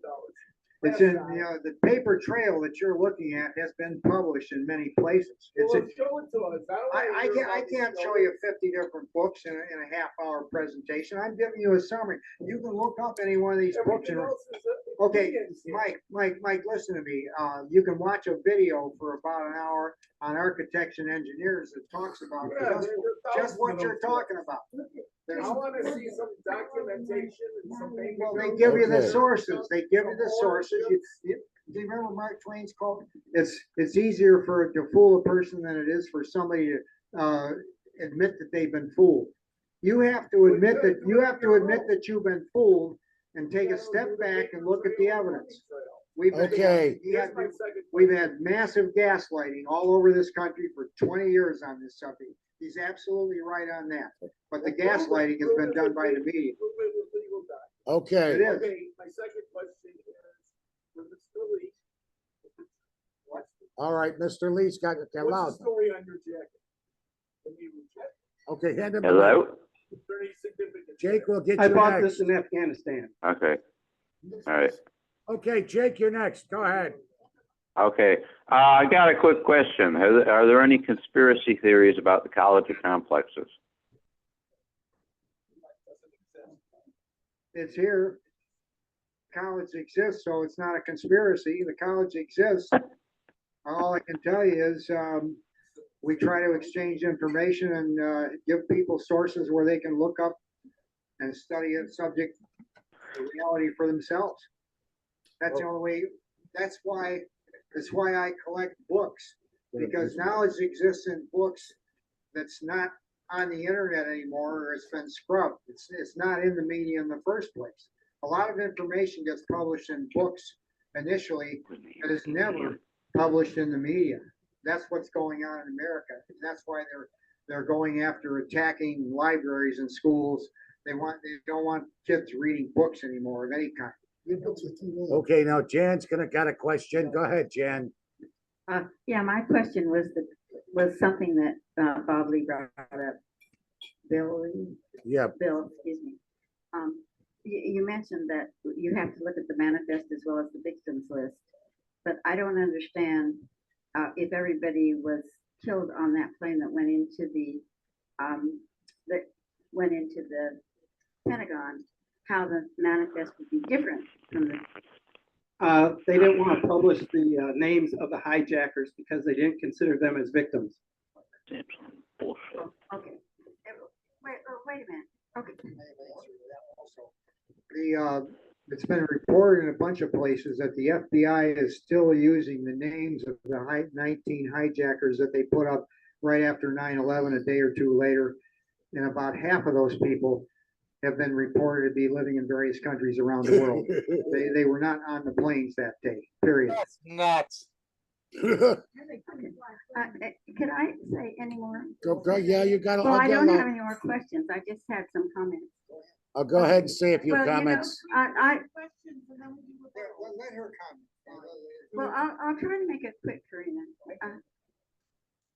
Go ahead. You know, I said many times here that I watched the collapse of the Newhouse Hotel in Salt Lake City 7 times one day. And when I saw the collapse of the Twin Towers, I thought, wow, that looked just like the collapse of the Newhouse Hotel in Salt Lake City. And previous to the collapse, we watched them setting the charges, and then clearing the area and setting off the charges, and the Newhouse Hotel fell right into its footprint. And of course, you know I'm from Salt Lake. Okay, and then I do affirm that it was an absolutely cloudless day, because I had the misfortune that when I see a beautiful cloudless day, my imagination sees planes flying into buildings, because I can't get that image out of my mind. And a neutron bomb doesn't explode. A neutron bomb puts out neutrons and kills people with radiation. It doesn't blow up. I mean, that's Okay. All right. Joseph, you got the next question. Go ahead. This question is for Bill Lee. I just want to say first, we have 40 minutes to finish questions and get in rebuttals, and I hope you'll give me a rebuttal. And I also hope we'll stick to 9/11, other topics. First, I want people to realize, like, it's not a binary choice of was it just planes or was it just explosives. It's possible that there were explosives planted in the World Trade Center, and then planes hit them, weakening it, and then Larry Silverstein gave the go-ahead to Bill, you might know that Larry Silverstein admitted to telling the firefighters it's okay to pull World Trade Center 7 because, as he said, it was weakened by by fire. Do you have a comment on that? And why should I take your word that 81 of the 85 pieces of footage that filmed the Pentagon say that just have nothing on it? I'd like to see those 81 pieces of footage, but if you could talk about Silverstein. The list was Sure. released by the FBI. You can look it up. Obviously, you can look it up since I got a copy of it. So yes, the FBI published the list of 85 videos, and there's only 4 that dealt with the attacks on the Pentagon. What else did you ask about? I'm sorry. Are you aware that Larry Silverstein said? Right, Silverstein. Right. No. So Could I just rephrase my question? Are you aware that he said to the firefighters, "You can pull it"? How does that go? Right, correct. What's your stance on whether it's taken down by explosives? You don't need to. I got the question. Thanks. Okay. In any case, he was approached, or they had a conversation with the fire department, right? And he said, since there's already been such a great loss of life, we should just pull it. So he was taught, first of all, he is giving orders to the fire department to blow up the building. That's what you're thinking. Now, what it meant was to pull the rescue operation, just pull people out so there's no longer loss of life. Now, pull it has not been and is not used as a phrase in conventional demolition. Now, they actually pulled building 6 to get rid of the rest of it. And when they were putting cables to it, you can see it on video. They said, okay, we're getting ready to pull building 6. So pull it has nothing to do with controlled demolition. Now, did that clear it up, or was there anything else lingering? Okay, let's move I'll look on to into the it. next question. Next question. All right, yeah, right here, and then we're gonna go. All right, we'll get to her next after this. I know you do, but hold on. Go through Go, you, go ahead. Yeah, it's your turn. Go ahead. Ellen's right behind you. What's Yeah. What's the original target of the hijackers? Flight 93? No, the White House. But Right, the that's like White that. House was such a small target that they couldn't. aim Okay, the first of all, there is debate on what it was. A lot of the captured hijackers, in fact, they're not hijackers. Use the mic, Bill. Including Sheikh Khalid, whatever. Sheikh Khalid Mohammed. Thank you. He said that they talked about the White House. They pretty much decided it was too small of a building, and they might have gone over Osama bin Laden's head and decided the Capitol is a much better target and easier to hit. So the weight of the evidence is that the Capitol was the target. Okay. But it's speculation. Ellen. Okay, Ellen, come on up and use the mic. Come on up and use. Question, really. Ellen, use the mic. I can repeat it. Okay, go ahead, Ellen. I want to know about where your website is and the conflicts of interest regarding, so I see your email. Do you have, is this your website, 9/11 Scholar? It's not a website, it's on YouTube. Did you create this? What do you mean? That's my. Is this your card? Yeah. So, okay, it doesn't say like 911scholar.com. Is that No, where is you the go to website? YouTube and then you look up to a search. When you get to YouTube, and put in 9/11 Scholar, and I'll come up. Okay. And so, and you said you're paid by the Department of Defense Yes. $2,100 a month as a propagandist, PR, a scholar on 9/11. Is that what No. you're paid for? No. What is that? So you're not paid. There's no conflict of interest Not of you me. only seeing. It's like you're the defense rather than the neutral judge about what really happened. Seems like you're seeing I'm only the one defense. side of the story. I'm seeing what I know happened and what things we did. But what makes you an expert in this? I mean, any more than me or Andy, you're a Give me truther. 2 more hours. Are you interested in the truth? Or are you interested in debunking and calling him and me? We've been going through this for 24 years. And I learn things, new things every month, and everything reinforces. So have we. I haven't heard anything new. Well, I don't think you're trying to get to the truth. That's the thing. And I mean, this should have been prosecuted like. Is this a question? Shirley, At the abundance. it's okay. We had to combine it because we're running. So you have no conflicts. Well, I got Kelvin with one last question, so go ahead, Kelvin. You get a monthly salary for what? Okay. For being in the Air Force? That's Yeah, right. but the first one is to the first speaker. All right, hang on. All right, Kelvin, go ahead. The first one is to the first speaker. I know I do agree with pretty much everything you said about 9/11. You come up with an awful lot of facts, Andy. I'm sorry, but most of what you'll come off with is just narrative. The question I would ask the first question, the speaker, is why does he think that America is the only place in the world, in the Western world, that views global warming as a conspiracy theory? And does he not think that he might be selective with a little bit selective with the facts? Oil and gas in America are subsidized, just the way wind and solar is subsidized. And people in Texas, last time I had a snowstorm, paid about 5 times more for their electricity than the guys he mentioned in Germany. Or stick to 9/11. Yeah, well, you did start off with solar power, my friend. What's the question, Kelvin? The question was, why does he think that America is the only place that views global warming as a conspiracy? And does he not think that he's being selective with the facts regarding global warming that he accuses other people? I only had an hour, so I very briefly touched on solar power, which is crazy. Anyway, it's crazy to do solar power because there isn't enough of it. I can't tell you why we think. But you talk about it like it's an either or. Okay, next. Okay. I give you, Kelvin, if you can log on to a website called RMI, they're global.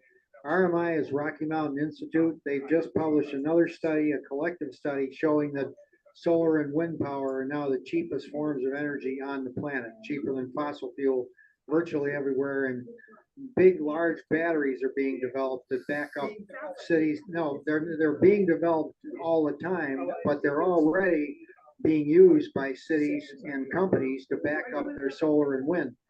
So to say that solar is not sufficient is incorrect.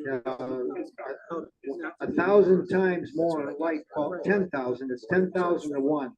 10,000 times more light bulbs on the planet every day than what we use for human consumption. All we gotta do is collect 1/10,000, and you don't need any fossil fuel. We're gonna be using fossil fuel for plastics and oil and all kinds of other things, but we don't need to burn it anymore because there's. So I might have misunderstood you. There'll be a discussion for another time, Kelvin. All right, now, gentlemen, Charlie. Yeah. All right. I have one question. Andy, why after 25 years have the truthers been unable to bring charges against even one individual for the criminal activity of 9/11? Why has no one written a tell-all book? No one has confessed a deathbed confession.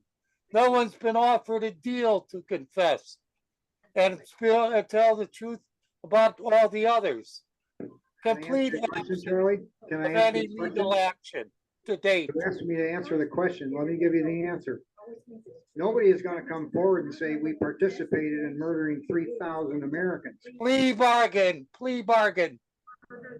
The architects and engineers and their lawyers have put together the whole case and sent it to the district attorney, state's attorney or district attorney in Manhattan that's waiting to go to a grand jury to prosecute the people. They named a bunch of names of the people that were involved in the coordination and the demolition of 9/11.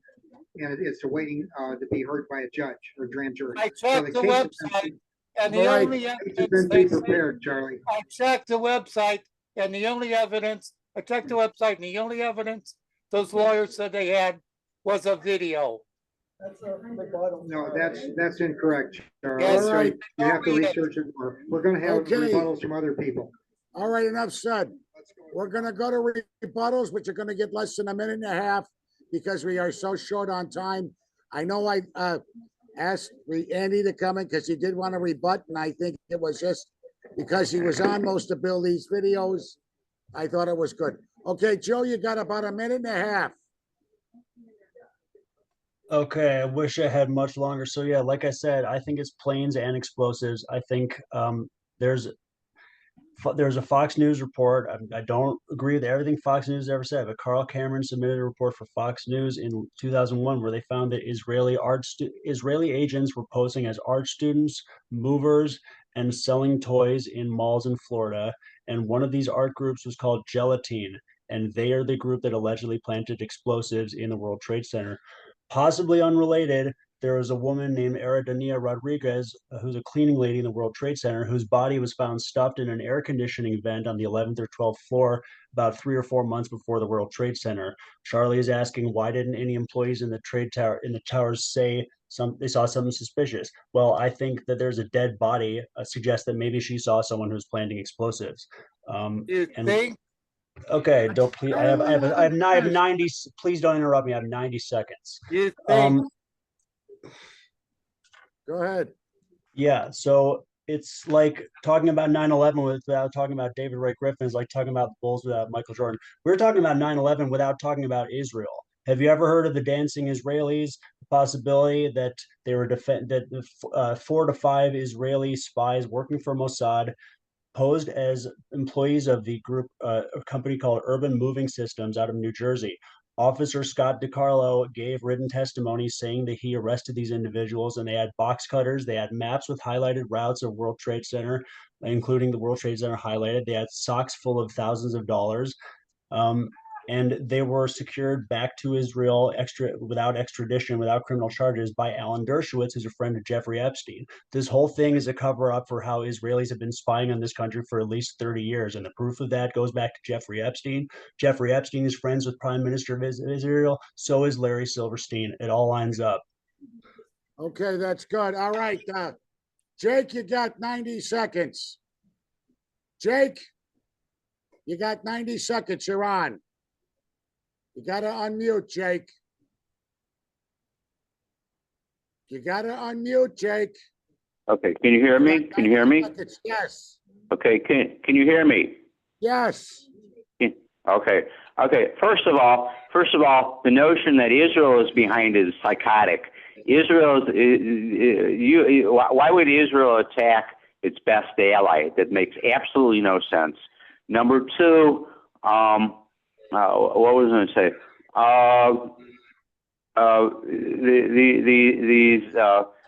I'm in agreement with Bill that these conspiracy theories about 9/11 make absolutely no sense. There was a story that came out long after the fact. The month of August 2001. W took a whole month off on a vacation, and while he was somewhere in the middle of the month, he got a memo from Washington saying something to the effect that we can see that something is up in the Middle East. We don't know where or when, but something is about to happen. He ignored it. He put it in the back of his mind. He didn't think much of it. And then after he got back to Washington, 9/11, all hell broke loose, and he thought, oh my, and he overreacted to it.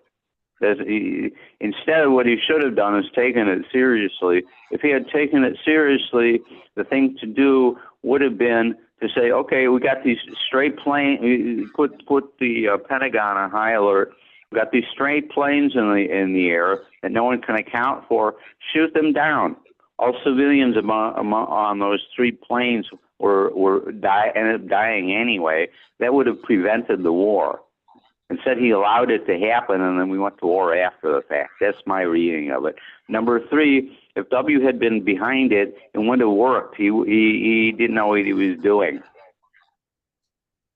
And lastly, one other thing. Lastly, the conspiracy theory about the election. Trump won the election, and the reason he won is because there are people who ordinarily vote for the Democrats. They voted for Trump this time, mostly because of the economy. That's why Trump won, is because of the economy. And it may have been also because Biden dropped out too late in the process, and Kamala Harris was probably not the best candidate, and she was not very well known. That's why All right, Trump Jake, won. we're cutting you off. All right, Ellen, you're Okay. next. I'm going to give you 2 minutes, Ellen, because I know you got a lot to say, but go ahead. Okay. So I just responded to Israel.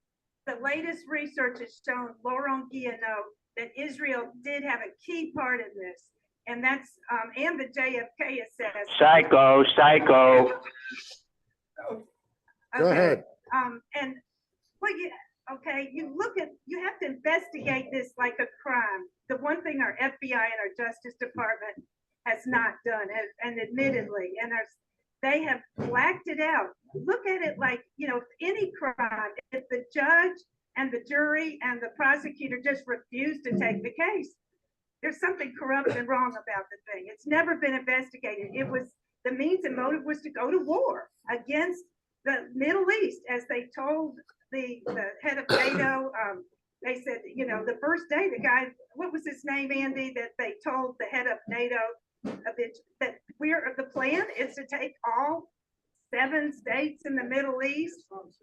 No, it was he's kind of backing off on it, because anybody who is a whistleblower in the United States, if you're in the special forces and you tell the truth, you go straight to prison for treason, no questions asked. They are not allowed to tell that the special forces are an assassination squad. We're trained by the Mossad, just exactly in MI6. It goes back to all of them.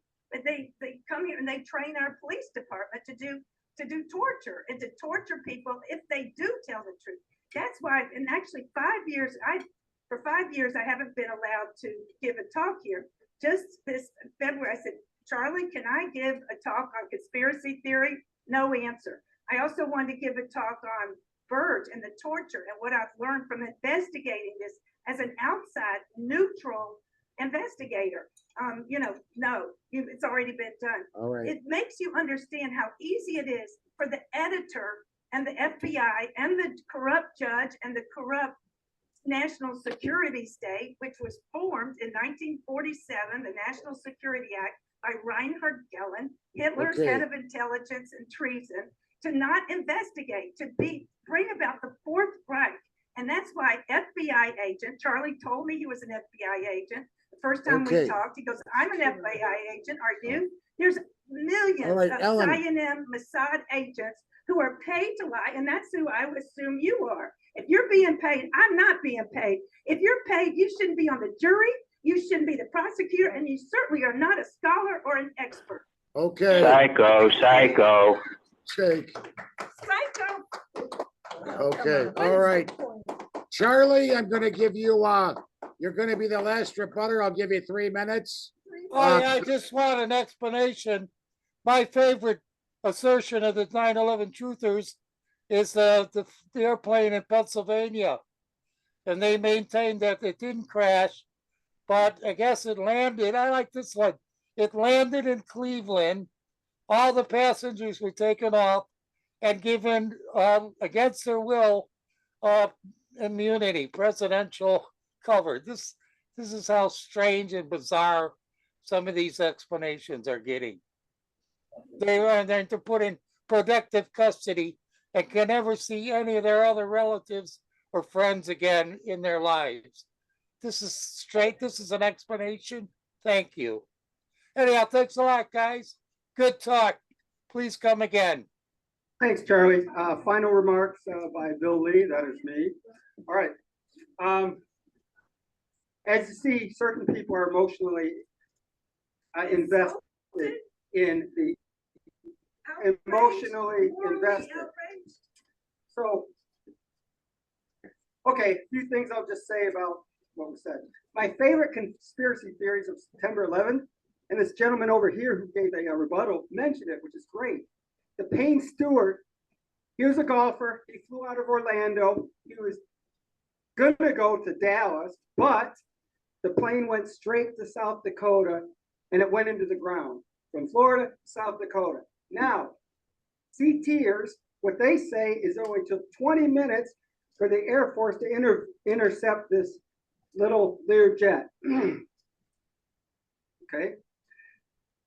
So what you do to be a damned researcher is you go to source documents, not to the liar, David Ray Griffin. So you go to the source document of the NTSB report on that incident.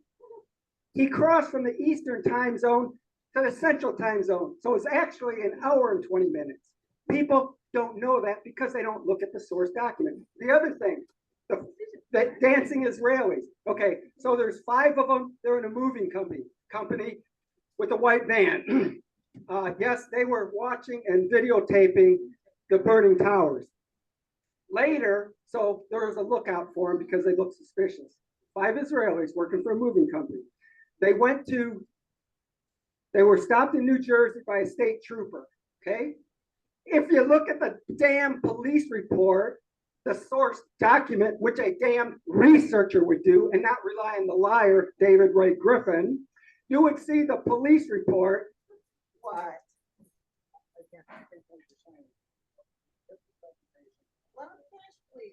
He's dead. I know. He's dead. He's dead and he left the record at 20. I'm impeaching it.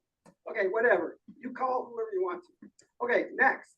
Wait, the dancing Israelis and the. I'm going to do the dancing Israelis. Here's document, but they were pulled over. right. The source document. If you actually look at the police report, it said. They sent him back to Israel. Let him finish, please. Let him finish, Ellen. I know a hell of a lot more than you do because What is the source document from the? it said that the $4,000 were in a sock-like object, so they weren't in his socks. $4,000. They were in. You're wrong about everything. And then he said box cutters were found in the van. Yeah, it was a moving company. Okay, he also talked about, he confused the dancing Israelis with gelatin. Gelatin was a Austrian art people. They did performance art, all kinds of weird, goofy performance art. There was a floor in the World Trade Center that was reserved for art people. A whole floor, right? So they had part of the floor, and you can actually see this stuff. Everything's online, you know that. They actually made a platform, took out the window, and sat outside the World Trade Center. Isn't that crazy? There's a picture of it. So that's who the gelatin is. The dancing Israelis were a different group. Okay. The names, right? These people in the Middle East, these hijackers are still walking around the Middle East. They're common Middle East names. Do you know that I was the police chief of Washington, D.C.? Remember the D.C. sniper? The police chief was Bill Lee. That's me. And they said that they said to be on the lookout of a white van. Yeah, Station Bill Lee. Yeah, it's obvious. In any case, so also, so they said look out for the white van, right? Well, they were actually had a hole in the trunk, shooting people in like an Oldsmobile. Also, by the way, I'm the current governor of Tennessee. You can look that up. He's being facetious, Ellen. Does anybody know what an engine blade is to a jet aircraft? Yes. Okay, you got another person who gives a lot of emails and stuff, right? Who says that Bill Lee, jet engine mechanic, he should know that an engine blade would be a lot bigger. Actually, I used to take apart engine blades. He's talking about the rotor. He says it's too small. Yes, it's too small because it's missing 3-foot engine blades, which would make it 6 feet wider in diameter. And he thinks that's an engine blade. Conspiracy people don't know anything. Okay, you want your PowerPoint up, Bill? One moment. Okay, also, Oriel Palmer that's talking about this myth. that the firefighters got up to the 78th floor with the sky lobby. That was the lowest part of where the plane hit in Tower 2, the first tower that was hit. Anyways, so guy ran marathons. What a stud he was. He ran up to the 78th floor, called on the radio, hey, there's some small fires, there's civilians which are dead. We should be able to knock it down with two lines. Okay, so there wasn't a group of fire. He was the only one. And then the radio back said, yeah, we're coming up to you. Thing is, it's the bottom part where the plane hit. You had the fireball, and fire goes up. So there was very little fire there because it had gone higher up. Okay, he said, you know, the only 3 buildings that ever fell due to fire. Did you miss the planes that went through the building? Okay, what else? Real quick.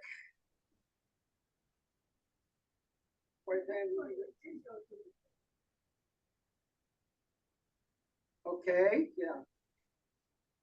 He said 50,000 people in the Trade Center, and then he said like in the towers. See, it's 50,000 for the entire Trade Center. The real number in the towers, I can't get that right now. Oh, this is an interesting. Now, he's wearing a hat that says Vietnam veteran. I guess you're in the Army. He was in the Army. By the way, I wasn't in the Army. I was in the Air Force base, but I did go to Army bases. In any case, he said tanks were given by police. I didn't say that. It's damn on video. Not me saying It was somebody else, Bill, who said it. No, he said tanks. He was. Yeah, we can play it. Anyways, so the police are given armored personnel carriers. A tank has a main battle gun, a main gun. That's what makes a tank. So, okay, final thing. Oh, also, you want to email me? It's 911scholar@gmail.com. And I'll answer your questions. Now, this is what some people can. With your PowerPoint. Real quick. I gotta Okay. do this. All right. Some people see this as okay, this is a source document, and a scholar would look at source documents. Lindsay did not know what this was. He says, I'm just giving out this list. This is on the New York Times website. What it is, 503 firefighters. The fire department called in as many people as they could and interviewed them about the events of September 11th. It was supposed to be an open interview, and they could be free to say anything they want because it was only internal use. However, the New York Times, they sued to get these interviews released. So what we got is what the firefighters, EMTs, paramedics said. That's why I'm quoting from. It's still on the New York Times. You can go find it. It's fascinating to read. And in fact, well, see, I only had an hour and limited time here. Okay, we'll finish up with the PowerPoint. Okay, he's got a short PowerPoint we're gonna go through, and it's the final part of his presentation, so we're gonna let him finish. Just give me a minute to pull it up. Right. This is how not to be a moron. To come to a forum and say things you don't know anything about. First thing is. Hang on, it's just gonna be. I'll talk, it'll be good. Okay, never be wrong. And you say, well, how can somebody be wrong? It's easy. You don't say things that you don't know. And if you don't know it, you say weasel words like, it was reported as, I believe this. Somebody told me this. But don't say things in declarative statements unless you're damn sure. Next, never trust the initial story because they're almost always wrong. And I already mentioned DC Sniper, everybody's looking for a white van. Next one, okay, right here. This is a bus stop. If you ever go into Rockford up I-39, you look at Rotary Road, it's an overpass. Look to your right, you'll see that sign for a bus stop. The reason this bus stop is there, that sign is there next, is because of this crash. That's an Impala or a Malibu. That crashed into the back of a school bus, and that's why they put the sign there afterwards. Next. So this is the newspaper report, local paper, the day after. And over there it says this 74-year-old woman died when the car she was in crashed in the back of a school bus. Down below it says, let me read what it says. 2 children on the bus, which was headed to Cherry Valley Elementary, We're Right. not Yeah, injured. I got it. 2 children were on the bus, which was headed to Cherry Valley Elementary, were not injured. Those 2 statements are false. How do I know that? I was on the bus. Okay? This is what happened. The bus is stopped there. The woman at the farmhouse puts her child on the bus, pulls him off, and then all of a sudden there's a boom. We just got hit by a bus. So I run to the back. The woman is trying to reach up her neck. Her knee has got a cut in it where you can see the bone and there's no blood. The husband driving the car said, "What did I hit?" So even a newspaper the day after can't get things right. Next, always seek into alternative information. The reason conspiracy theory people don't know anything is because they single source. Okay, like David Ray Griffin, who lies about everything. So always, what you want to do is, like scientists, will always test your hypothesis. You look at other ways of doing it, other sources. Does my theory hold up? Next. Okay, this is on the current State Department website. You can continue on to number 4.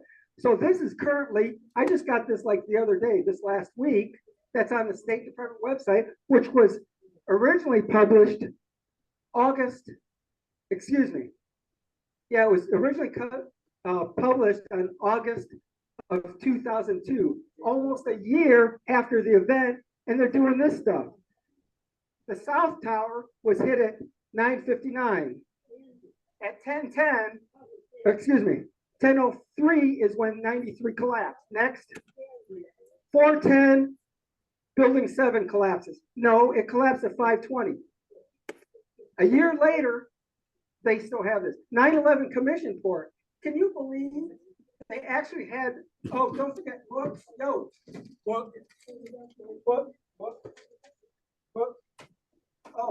another one. Okay. This book here, which was printed in 2004, actually had this error. Can you read it? It said Flight 93 was going to Los Angeles. It was going to San Francisco. And they say that on page 33. It means don't single source and check your documents. Next, debate your opponents. Don't get up and say the debate is over. If the debate is over, then the argument is really weak and you don't want to defend it. That's telling you to shut down the debate. I don't want to hear it because my arguments are weak. Next. Always use source documents, which I demonstrate. The other thing, let's see. Oh, okay. This here. So then Linson said that he had hundreds of firefighters who heard explosions. That's at least 200 since he said hundreds. Here's $200. You give a list of those, go through Tim, he verifies it, you get the $200. There you go. Okay. Always continue to learn. I learn new things every month about the 5th plane that was going to be hijacked. And sometimes just admit you're wrong. That way you won't look like a moron and you'll gain credibility. Okay, is that it, Bill? That's it. All right, Andy, you want to say final remarks for a few minutes? Sorry. Good, Andy, thank you. we got a few remarks from Andy, and then we'll wrap it up. Let's hear it for Bill Lee tonight. 2 claps. All right, Andy, you've got a few minutes to wrap things up, 2 or 3 minutes. For those of you that don't understand, it's law in some other countries. If you watch a crime in progress and stand by and do nothing and don't call the police, you can be prosecuted as participating or egging on or somehow not doing due diligence as a citizen. The English law is silence means consent. If you're silent about something, it means you consent that you're okay with it. Well, since November 5th of this last year, I'm no longer silent on things that I know something about. And tonight, I came here to give people a source of information. Microphone. This one, oh, hold on. It's on, Is Eddie. it on? Can you hear, Yes, Charlie? it is. There's Yeah. a website called wanttoknow.info. Just 2 sentences. Wanttoknow.info has non-political information, huge archives on many different subjects. And the false information of 9/11, the 9/11 conspiracy, in other words, is one of the large segments on that site. You can download a 1-page, a 2-page, a 5-page summary. Can everybody see this? It's wanttoknow.info. It's the single most inspirational site that I found on 9/11. It also, on many different subjects. 9/11 is just one of them. And it gives you information that would you spend an hour or 2 hours watching the videos on 9/11 on that site, you will get a totally different perspective from what Bill Lee presented here tonight. I don't know why he came here to present this other than to attack me and David Ray Griffin, who is no longer with us. David Ray Griffin had unimpeachable credentials as a scholar his whole entire life. And Bill Lee continues to slander that man, saying he lied about everything. Well, David Ray Griffin is recognized by the intellectual community in this country as being one of the most unincorruptible people we've had over the last 50 years. And he published at least 12 books on the various pieces of the 9/11 mythology. So again, I don't know why Bill Lee spent all this time putting together a complete fairy tale with videos and everything else. He left out the main pieces of reality that are documented reality in thousands of different places all over the world. Documented reality. Okay. And obviously, he hasn't read one of David Ray Griffin's books. All he can say is the man's a liar. Well, he's not an academic. That's slandering somebody before you actually look at it. So I challenge anybody to read any one of Griffin's books and find anything in there that's not correct and documented and sourced. Also, he made a PowerPoint here, said don't use a single source. I use multiple sources. My hobby is translating books from a wheelbarrow full of paper into a 1-page cliff notes. The summary I gave people today with the 3 facts on it, that's a summary taken out of 50 books that list thousands of sources from all over the world on what happened on 9/11. Not a single source. I would venture to guess that I've read 10 times more documented sources than Bill Lee has. But of course, we'll never know that because he just slanders me. So I see no reason to continue, this kind of debate when there is no debate. One side talks about a fairy tale, the other side tries to present facts, and we call it a debate. It's like having a debate whether the earth is flat or round and saying, well, there's good people on both sides. The database on the round earth side of the earth, round earth side, is huge. And the database on the fairy tale of 9/11 is enormous now. But the presentation tonight was slandering people that try to. No, it was not slander. Okay, now Charlie, let him. No, wait a minute. If you disagree with a speaker at the college, it is not slander. When you call somebody a liar, it is. Well, it is not slander. If he I calls can disagree with every speaker. him after his name, would that be an acceptable compromise? I don't know. Anyway, that's all I can say. I offer. All right. I encourage everybody to log on to this single one site, wanttoknow.info, and pick out any one of the different categories that you're interested in that is not covered fully by the mainstream news. Okay. Thank you. Billy's got 2 concluding remarks, just as briefly, and then we'll get out of here. Andy, thank you for coming tonight. Oh, Appreciate Andy, you coming, everybody. you're Go gonna ahead. take the money. You're gonna take the money. That's your money. Take it. Prove it. In any case, anyways, I'm not silent, as you can see. That's why I'm I here. don't carry a list of 200 names in my brain. Maybe you do. Here, hey, yo, No. look it up, look it up. In any case, yeah, David Ray Griffin, yeah, theologian. And